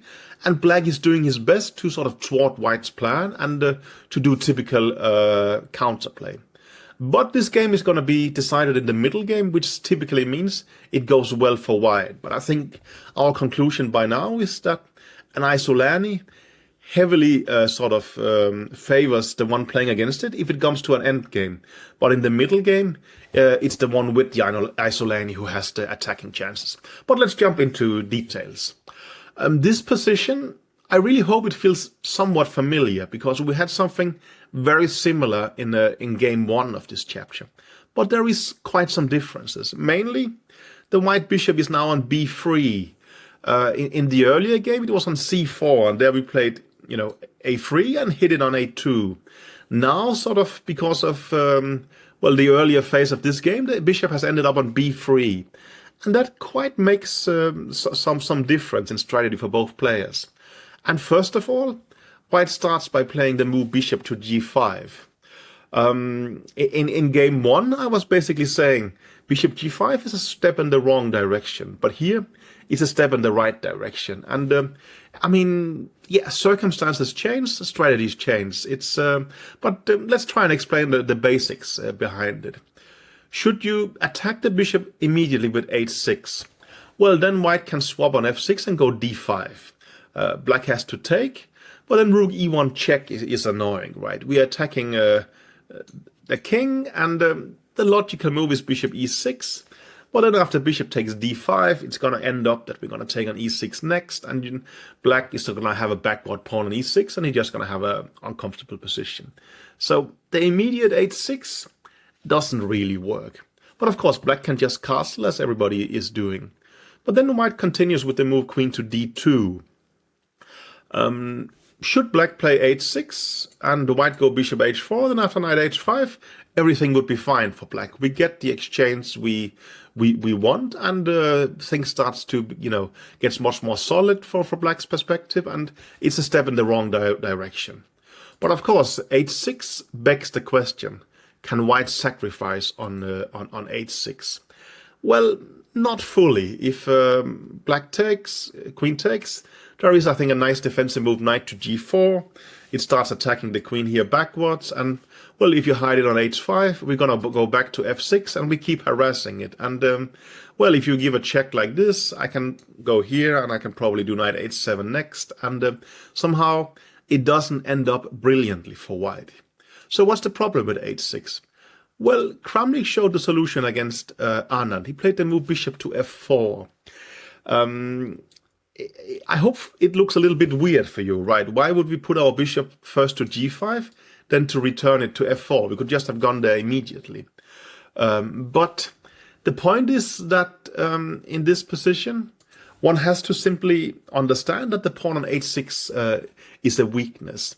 Yes, we could not sacrifice immediately, but we would like to sort of bring in more firepower and maybe even back the bishop here, and then bishop takes h6 becomes a very, very realistic theme.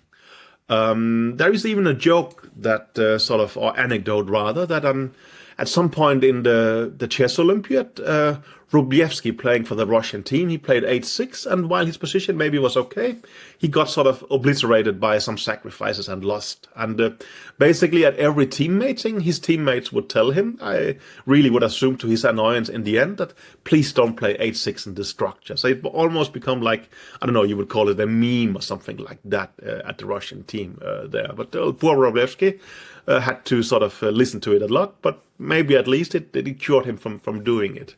And I think that's more or less the general conclusion, that a pawn on h6 here, it would be great if you could see it as a weakness, and a weakness in terms of not immediate, but sort of not long-term either, but in a few moves, suddenly sacrifices there will actually be very uncomfortable. And it's just an unpleasant structure for black, because sacrifices will appear all the time. So people stopped playing h6 in this position.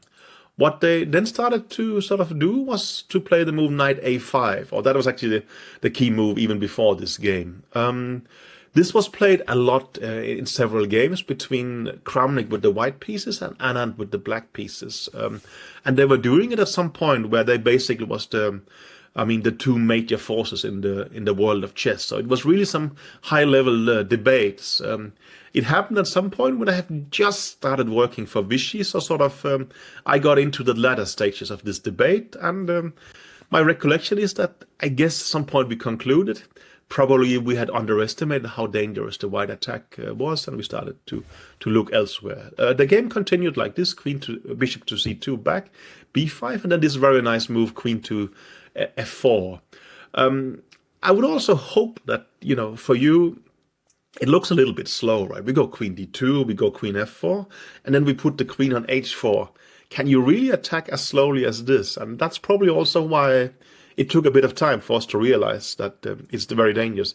Yes, you can attack like this. Vichy played the move rook to a7, and after rook a d1, he played the move bishop to b7. And I mean, again, it looks beautiful, right? We have full control of the d5 squares. We have three pieces covering it. Our rook is sort of here, it's helping in this on the 7 file. What can go wrong? Well, what can go wrong is this one, d5.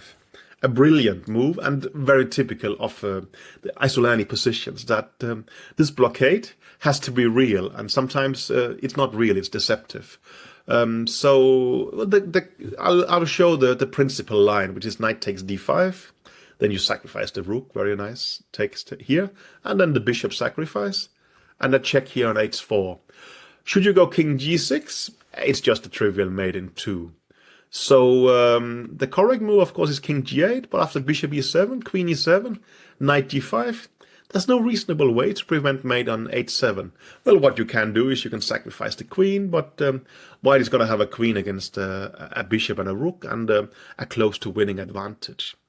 So it's not like this position is lost or anything for black. I think the best way to defend was something like knight h5 in this position, and should white play queen e4 like this, black can play something like f5, but it does leave an ugly pawn here, right? And I think in the end, the conclusion was that let's try to look elsewhere for some better defenses. That's what Eduard was trying to do. He played the move bishop to d7. A sort of development move you will see quite often in this kind of structure. Macron plays logically. He plays rook a to d1, but actually it seems perhaps a little bit inaccurate, as we will see later. The right move would be rook fe1, as Caruana played, or the even stronger move, I would argue. And after knight a5, queen, bishop c2, knight c4, then you do the Kramnik maneuver again with a huge attack. At least Caruana played like this, and the computer seems to confirm. But rook a d1 is extremely logical, right? I mean, we want to push d5. But the downside is that now black plays knight to a5. It attacks the bishop, which we somehow have to respect. So bishop goes to c2, and knight to c4. Now Macron plays queen e2, which looks quite logical, but queen f4 is actually possible here, but only due to some kind of magic. But it's so beautiful, so let's have a look. Knight takes b2, attacking the rook on d1. That's the whole point. But white can completely ignore this, so he can go queen to h4. This has the threat of, well, let's say if you go knight to d1, right, then we can take here, and it's going to be made on h7 next, so that doesn't work. But there is this strong defensive move h6. White cannot really say, okay, I have start retreating. I mean, he's sacrificed stuff here, and d1 is hanging, so one has to go on. So bishop takes h6. Well, you take back. You can also play, let's say, knight takes d1, but after bishop takes g7, king takes, check, check here. It actually transposes to what we will see in just a second. So bishop takes h6, g takes h6, queen takes h6, knight takes d1. I mean, it would not be surprising if Macron saw this position and thought, I don't really see how to break through here easily.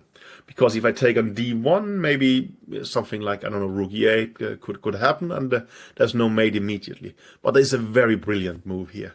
Just to ignore everything on the queen side, but just to play the move to rook e1, right? It seems insane to me to just leave this knight here, but we're really threatening rook e5 and rook g5 mate next. So if you start sort of greedily taking material, well, what are you going to do in this position? Well, you have to stop rook g5 mate, right? Funnily, there is one way to stop it. It's not sufficient, but at least it's a little bit comical and nice. You can play the move queen to a5. And when white, I mean, if knight rook g5, you can take it. So, well, of course, we will take a queen for free, but then you can sort of at least block the rook like this. It's still better for white, so he's expected to win the game. I just thought that, well, queen a5 is such a funny move that it deserves to be mentioned also. But of course, the main thing is this incredible tactical resource, just ignoring everything and switching the rook and giving mate. It would have been an insanely beautiful thing. But the game became much more murky.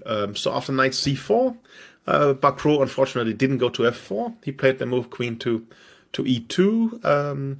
Edouard, well, I would say, I mean, he could maybe even have played more bravely here. And actually, in this kind of structures, sometimes you have to be brave, because by being brave, you're trying to disrupt as much as possible. Because, well, if he becomes too passive, suddenly, well, white will get his initiative for free in a way.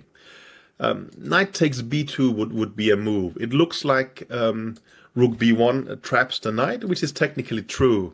But then you can play rook c8 and start counterplay against this one at the same time as the knight will escape to c4. So this actually works. It's, of course, possible to regain a pawn like this, but that's not really what you want. I guess rook c8 or bishop c6 is decent for black. So white would maybe have to play something like rook c1, and there is definitely attacking chances like this. I mean, you go knight e5 and so on and so forth, but still the white position has been disturbed a little bit, I would argue. So taking on b2 would actually have been a very, very cool move. Edouard went rook c8, and now Bacro played the move bishop to b3. Quite often, you cannot really, well, go back there, because black could just play the move knight a5, right, and attacking here, and that would generally be annoying. And should we go bishop c2? Well, knight c4 for a start is just a repetition. But circumstances have changed a little bit, and here, well, white can push d5. And generally, should you take on b3, a very typical trick, you don't waste time taking back, but you interpolate aggression, which is d6 here. And this leaves black in a very difficult spot. I mean, b3 is hanging, and let's say you go knight a5. There is this very, very nice little trick, knight to d5, and, well, it attacks here. You can't take back because this one is hanging, and basically, I mean, it's gonna be very horrible. Well, queen d8, well, I've just explained the very, very basic takes. You threaten the rook like this. And when the rook sort of sidestep here, well, knight e5 is crushing. It attacks here, but it also threatens mate on the g7 square. So game over immediately. So bishop b3 here is a nice move. It attacks this one, and we saw knight a5 is not great. So b5 happens, also quite logically, sort of fortifying the knight on c4, right? Bacro continues knight e5. Still, he's sort of dissolving the b6 square, the c4 square. The knight drops back to b6, and white goes rook fe1. I thought this is an interesting position to pause on, because it's a very typical position in a way, right? I mean, black's position, black's knights are both covering this square, and to say that all pieces are in ideal squares is maybe a little bit too much. Maybe we would like to have the bishop on b7, but actually the bishop on d7 is also quite useful. A very typical move would to play bishop e8.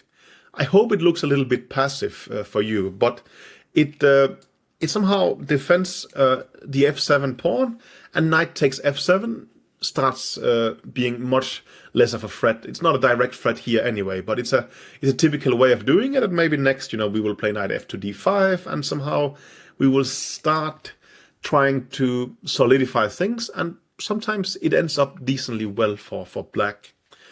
And it's not that easy making a useful move for white. Well, there is several useful moves. I think we could consider rook d3, to swing it somewhere over here at some point and attack.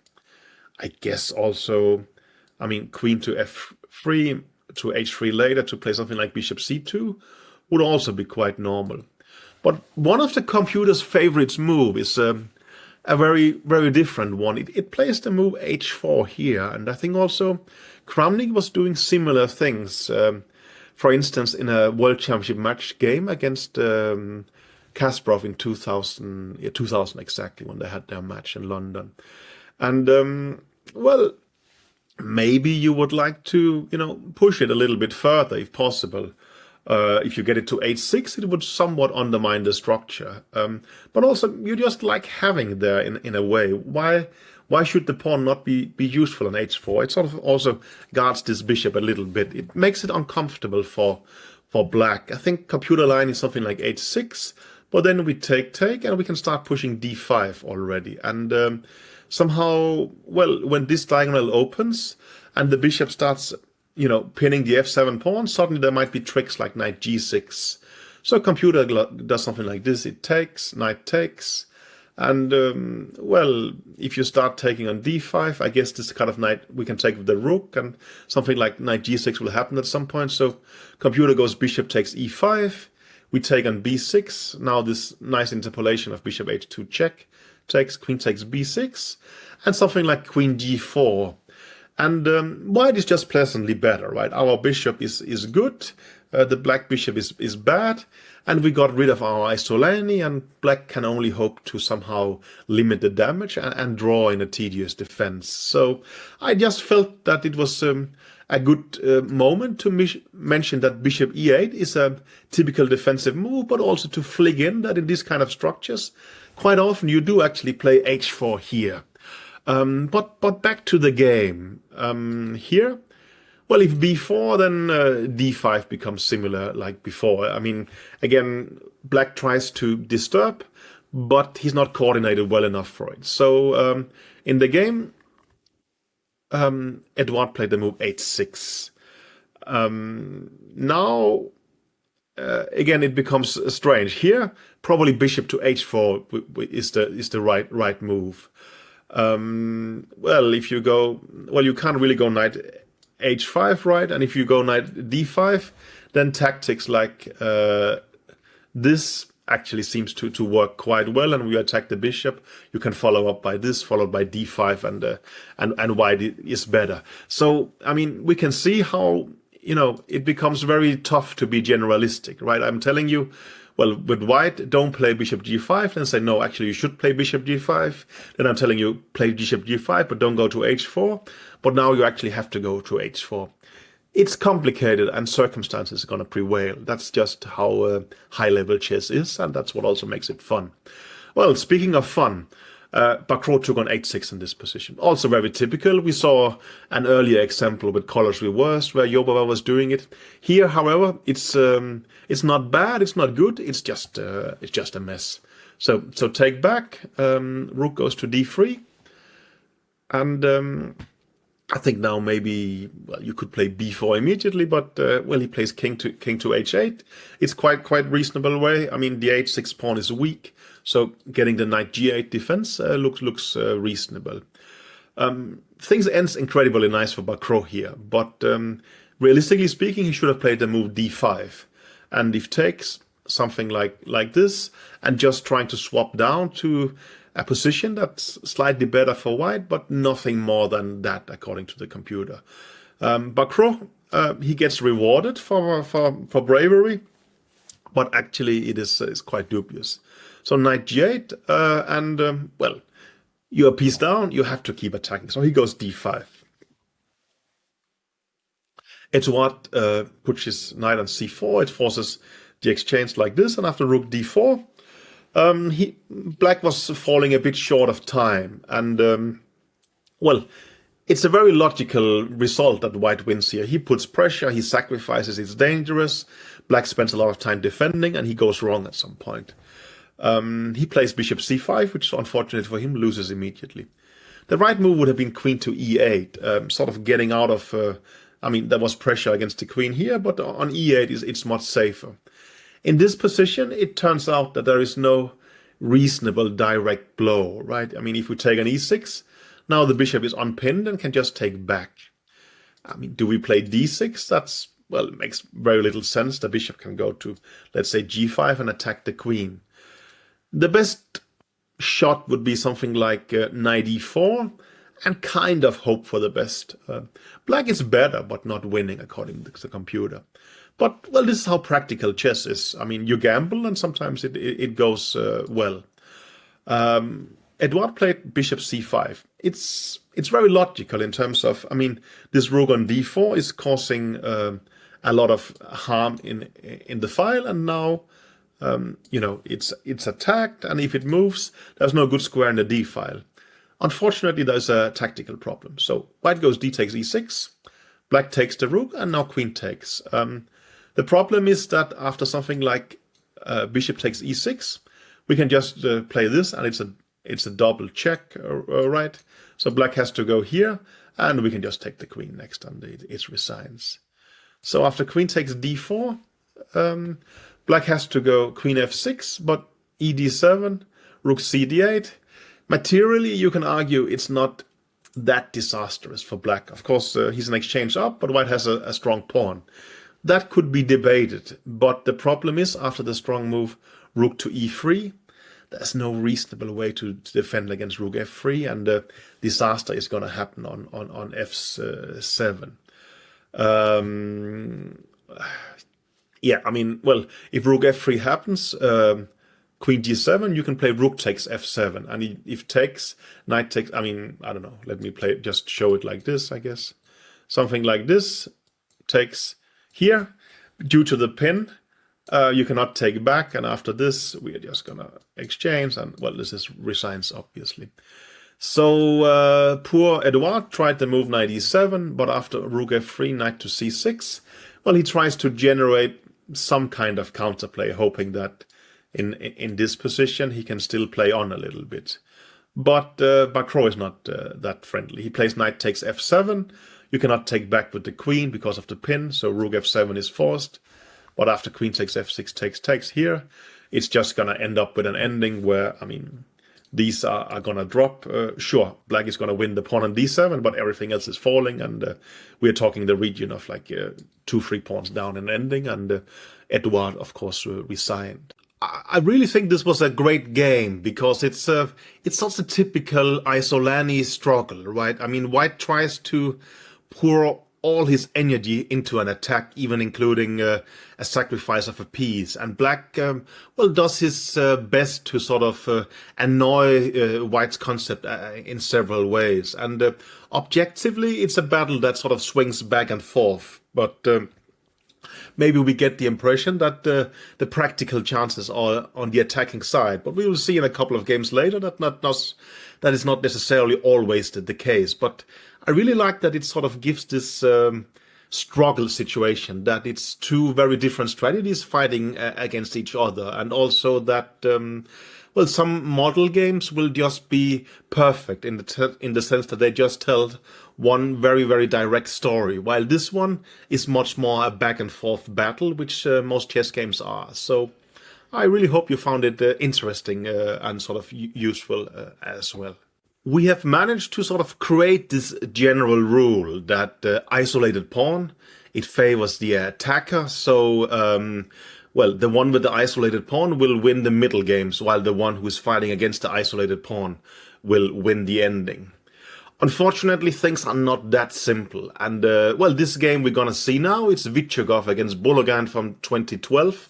Is very much a counterexample, because Vichugov, he's gonna play against the isolated pawn, and he's gonna play a brilliant middle game and just to win. And yeah, I think the usual argument, chess is difficult, and well, exceptions to the rules is what makes it interesting. Anyway, let's start with this position. It's a fairly typical 4 queen c2 Nimsi Indian middle game. But it's something that has fallen completely out of fashion for the last 10-15 years. But at some point, this was an extremely interesting structure. There would be Kramnik games. There would even be a Kasparov-Karpov sort of intellectual duel here. But just because of the sort of appearance of a a specific concept for black against this 4 queen c2 Nimzo Indian, this has completely fallen off the radar. So sort of structurally, it's not really interesting anymore. Not because it's not an interesting structure, but just because black can avoid it and white will never get it, really, from a theoretical perspective. But for understanding chess, this position is quite interesting.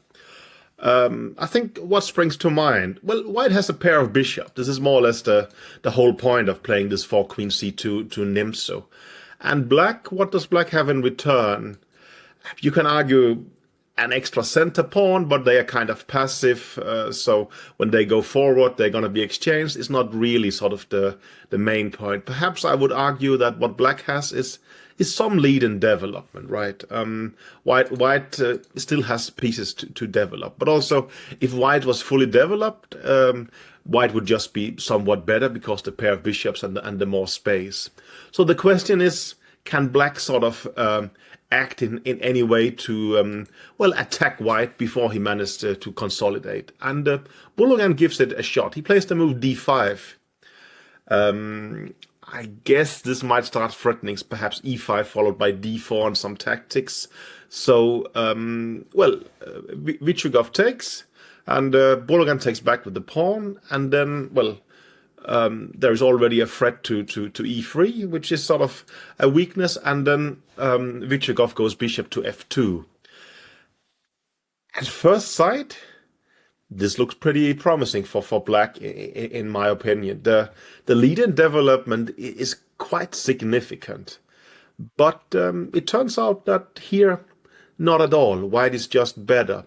I think there's a lot of similarities to the game we saw Husman-Aronian earlier, but there is also quite some differences. And one major difference is that Aronian had kept all the minor pieces on the board, while here there has been an exchange of a black squared bishop for a knight.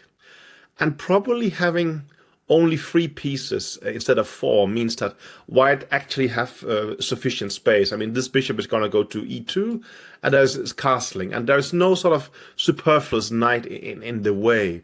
So I think having less pieces seems to help white massively here. It's still surprising for me that the black initiative is not really functioning. I mean, Bologan does it very logically. He plays the move knight to c5. It has the threat of knight e6 followed by d4 and trouble in the e-line because of, well, the king and the queen is sort of in the same line, but it doesn't really matter. Bishop e2 happens, knight e6, rook d2. And now sort of black's initiative comes to sort of a standstill. Bologan just tries to grab space with a6 and b5, but it kind of falls short. The logical move perhaps would be to try and go d4, takes knight f4. It's very logical, right? You get an attacking knight on f4, and you get a bishop here attacking towards the king side.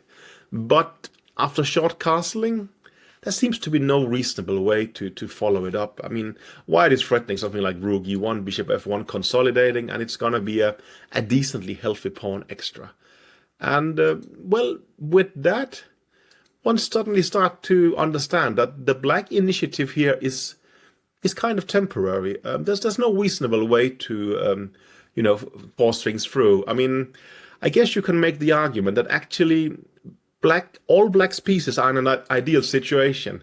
I mean, how would you improve things, right?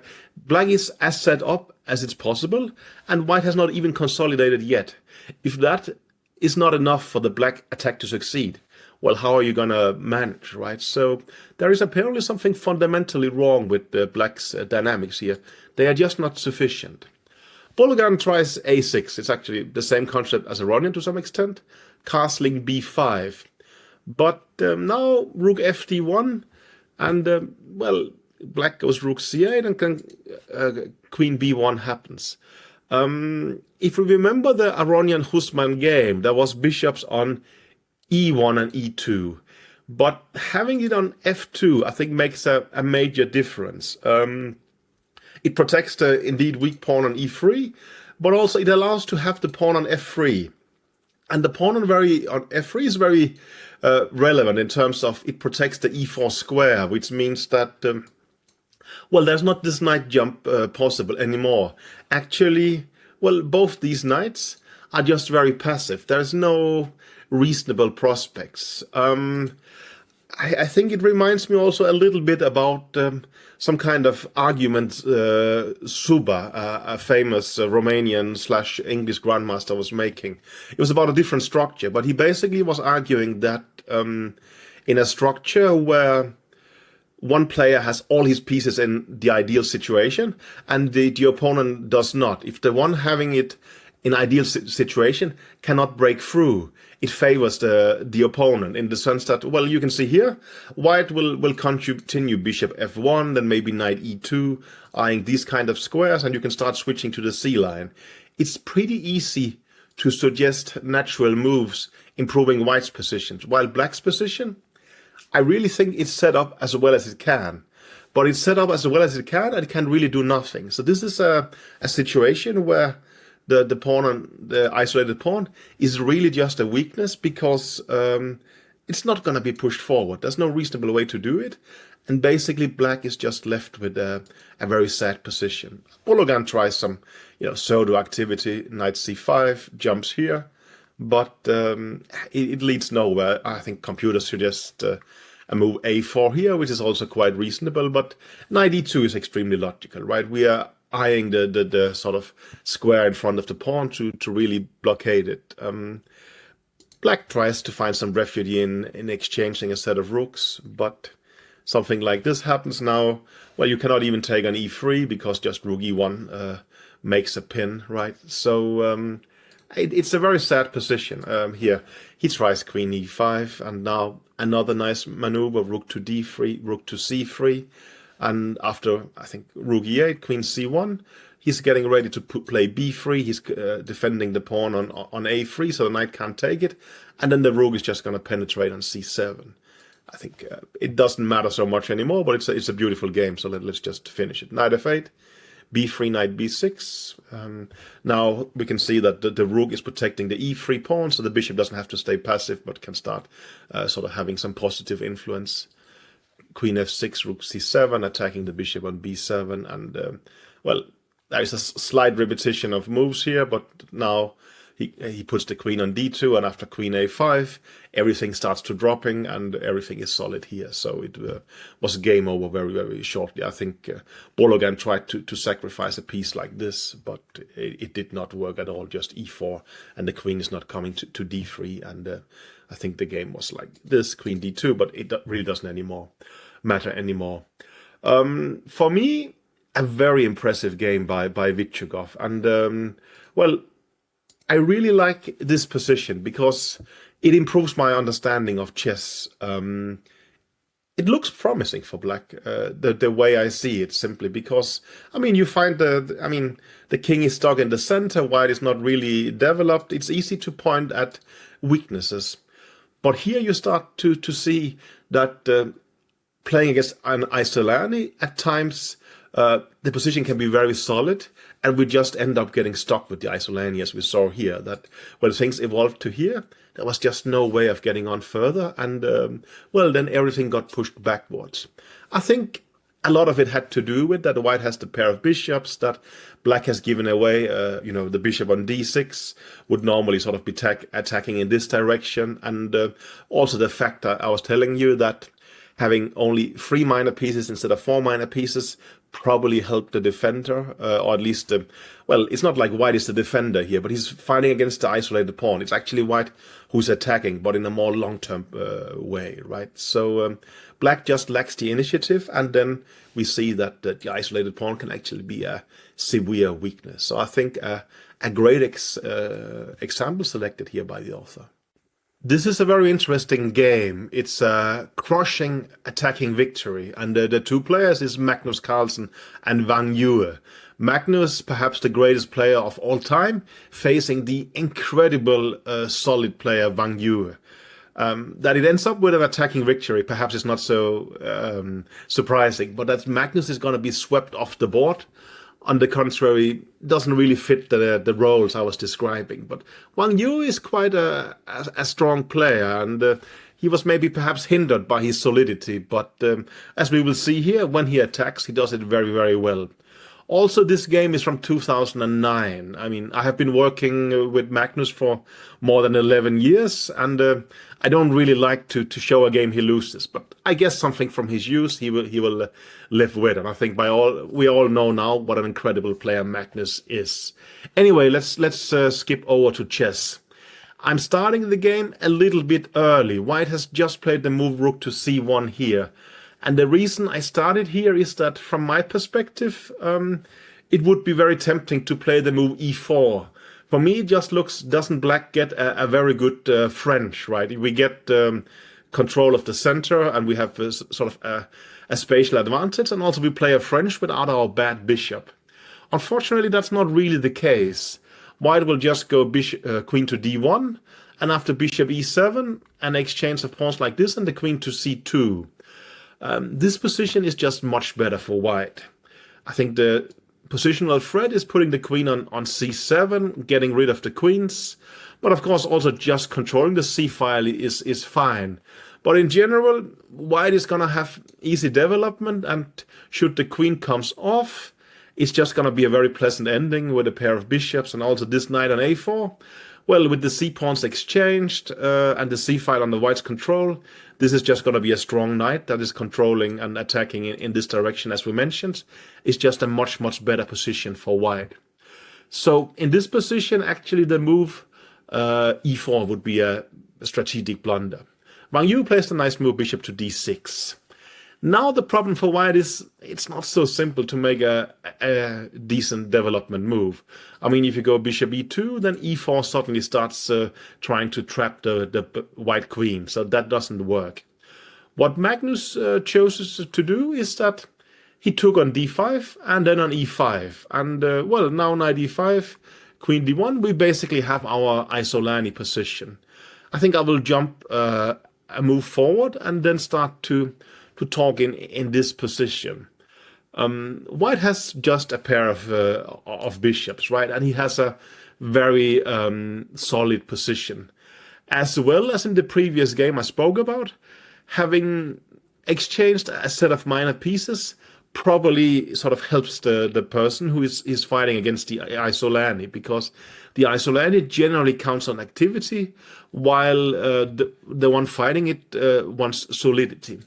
But there is some major differences from the previous game. For a start, the black knights are pretty well placed, especially knight on f6 can jump to e4. In the previous game, I think we saw that white could play something like f3 and control this square, but here it doesn't work, because that would really weaken the dark squares, especially a knight would end up on g3.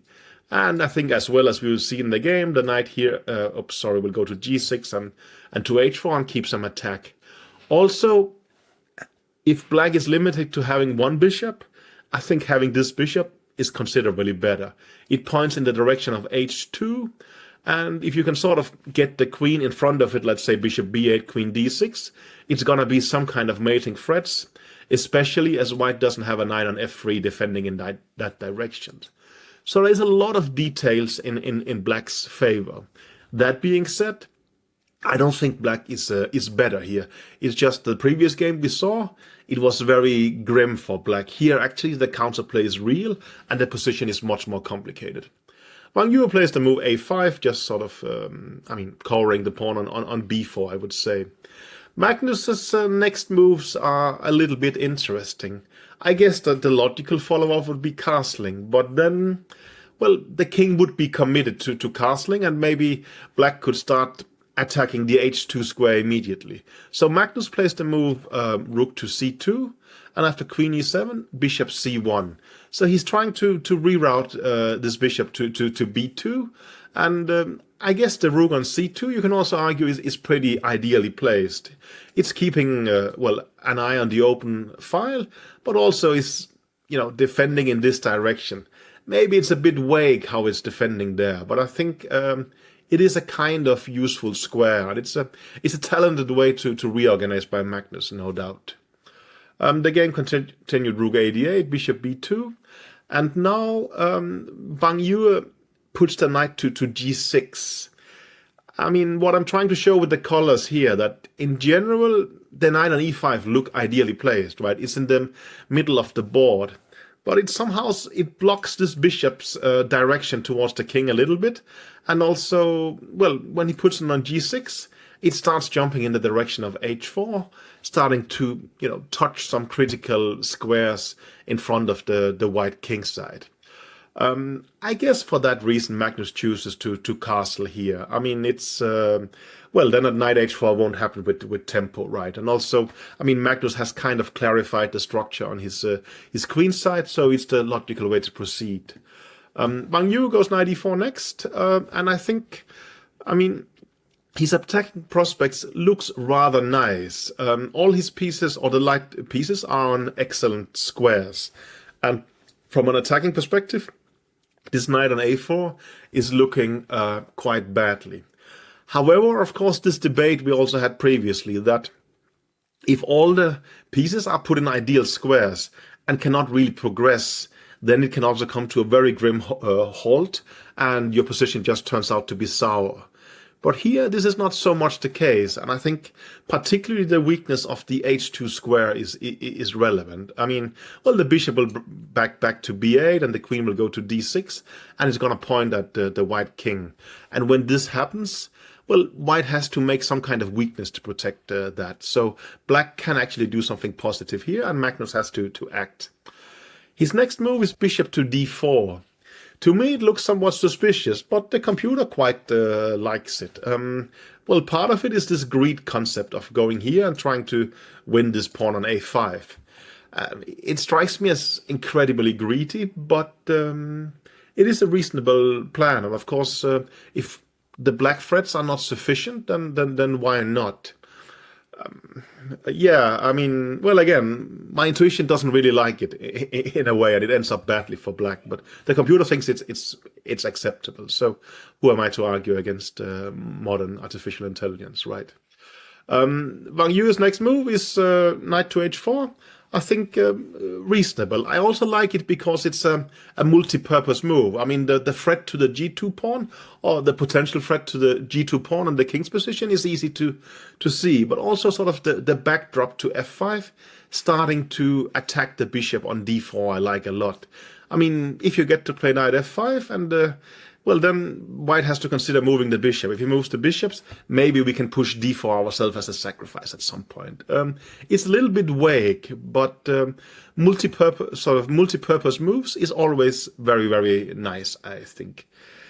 It could be possible to play the move bishop to b6 now, but I think the author suggests that even in this position, then bishop b8 is actually quite reasonable. And even a position like this, the computer says that simply the threats like here to h2 is sufficient counterplay. Something like, I think the author gives this line, and just, well, like this, knight to f5, and bishop comes to a7. This pawn on e3 is so weak. I guess we can also argue there's a weakness here, that this is sort of a quite equalist position where black is doing surprisingly fine.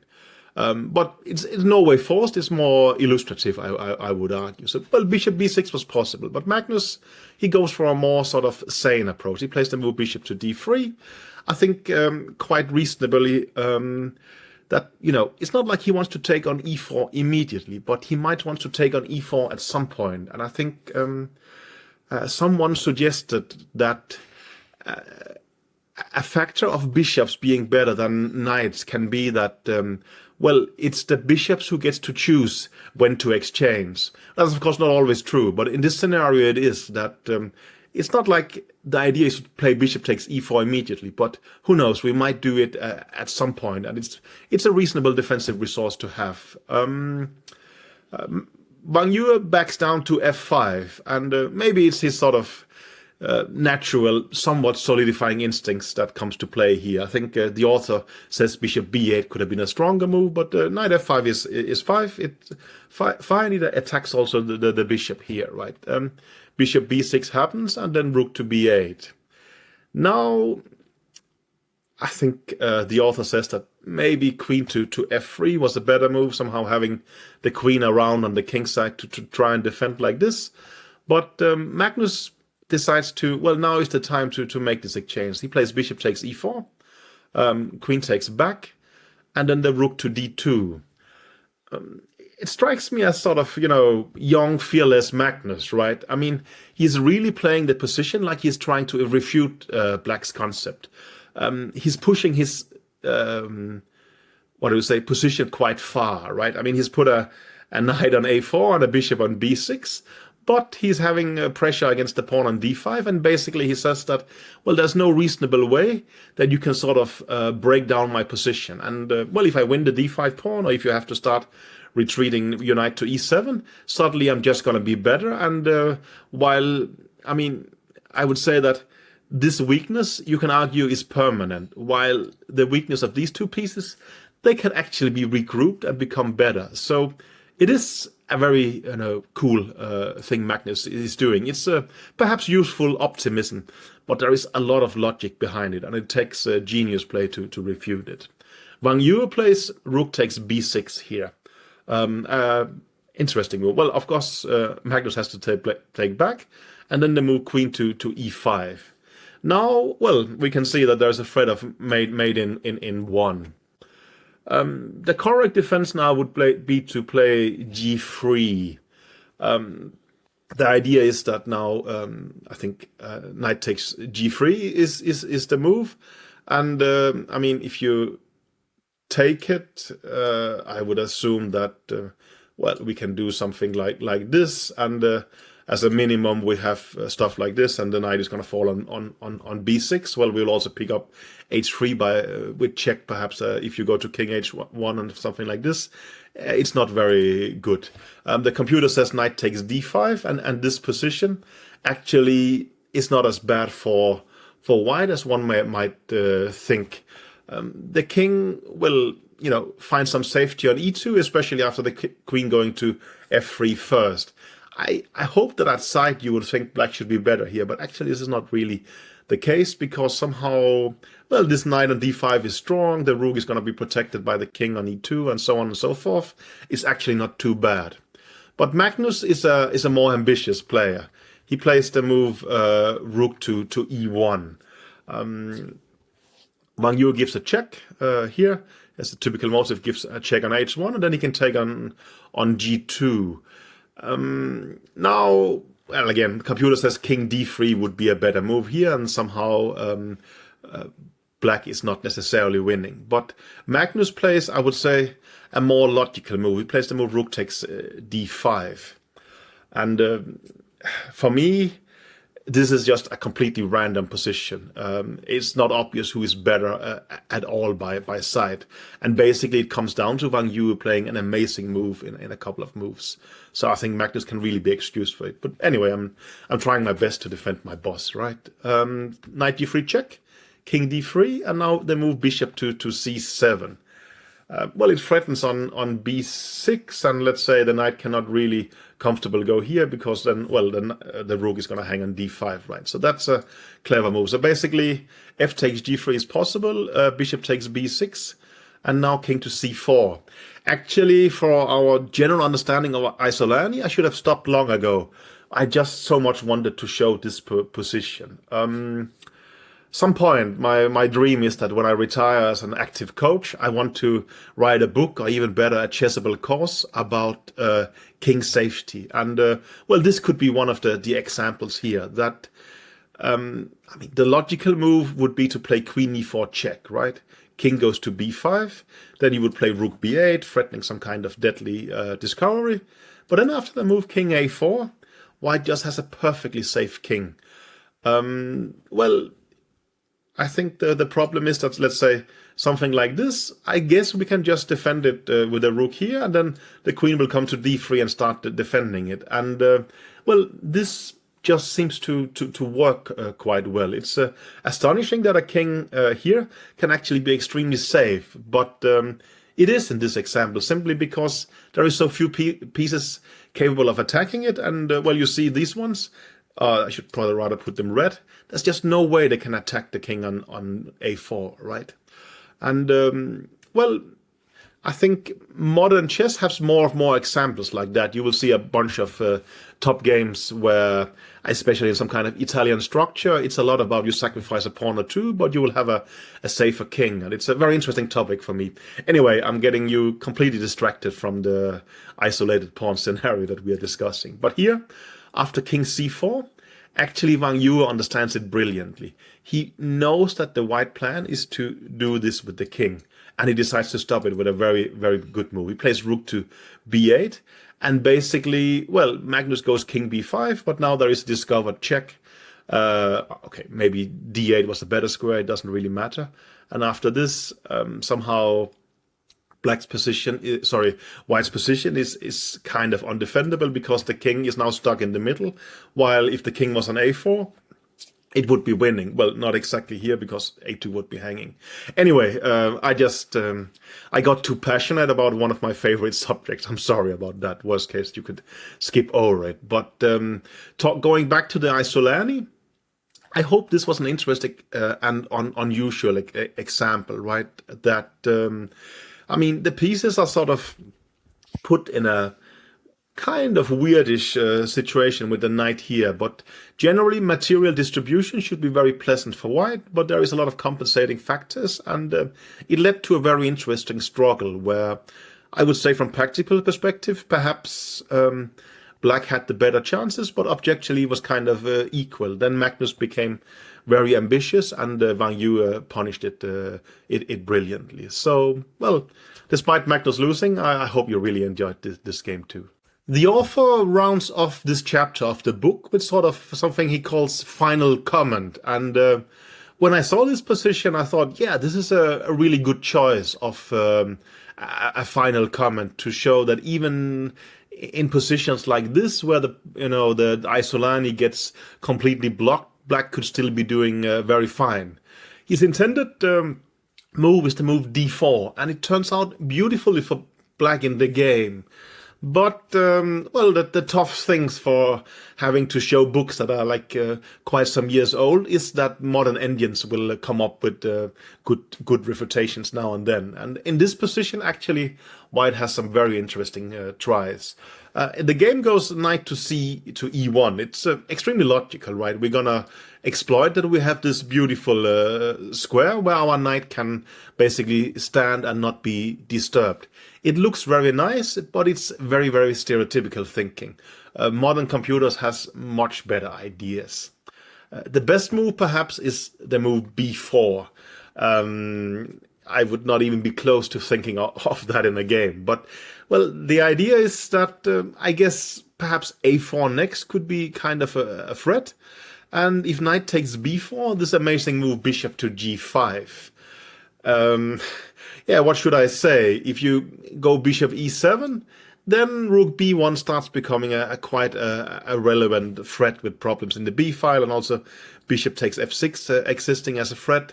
So the logical move would be after bishop to g5 to take on c2, but then white can even interpolate taking on f6, and after gf6, queen takes c2.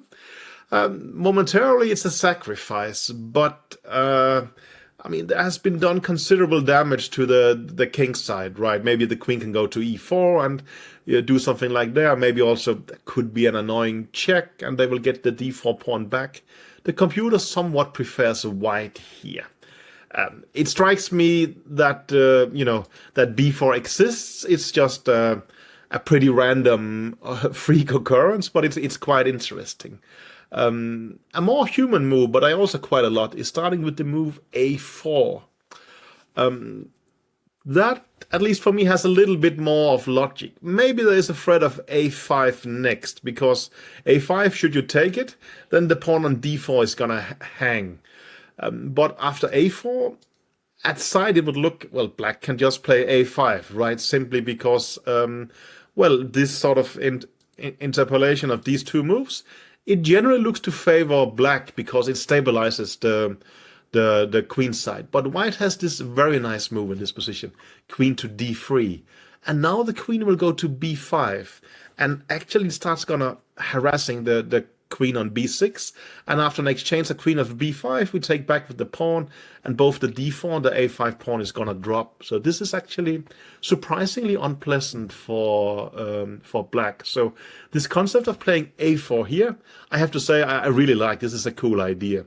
Anyway, the game went knight c to e1. Black, develops, so does white, and we get a position like this. And the game went bishop g5, rook fe8. And the author made the relevant point that this is actually already a somewhat better position for black. And I guess it has to do with space. Of course, there is this nice knight on d3, which blocks the pawn. So, I mean, we're not going to be able to sacrifice it. But we don't really have to. We have space, we have basically good square for all our pieces, and I mean, should you start annoying our bishop on e6, we will just happily go to f5 and be happy there. And, well, basically, I think it rounds off with a position where the one with the isolated pawn is actually very fine by general means. It's not like there needs to be some kind of immediate activity. It's just a combination of having, this pawn on d4, I would say, it's not weak. I understand it's an Isolani, but it grabs space, it stops, white from playing something like e3, and, basically there is squares around it. Mainly we have looked at a situation where the Isolani would be somewhat blocked, but here it's blocked further away, and this creates, space, of course, especially the d5 square, but black has a considerable space advantage here and is just better. I forgot the game went something like maybe this, rook fc1, and now knight b4 happened with the complications, but I think the computer says, why not just play the move bishop to e7, and should you go knight f4, again there is the possibility of bishop f5. But the details here doesn't matter so much. It's more the sort of general idea that it's not always that having an Isolani is so bad that you are forced to attack massively. It can also be played in a somewhat positional manner, but mainly when you get even more space, as we got here with a pawn on d4, right? Anyway, we will finish the chapter here. I hope it was interesting to talk and debate the pros and cons of the Isolani, and I really hope that you will try it out in your games, and ideally with both colors. While I think it's very much a stylistic choice which color you prefer in the Isolani. Positional players would probably rather play against it, aggressive players would rather have it, but in an ideal world, one should be capable of doing both. So give it a try from both sides, and I hope I have helped you at least with some decent starting points there. Good luck.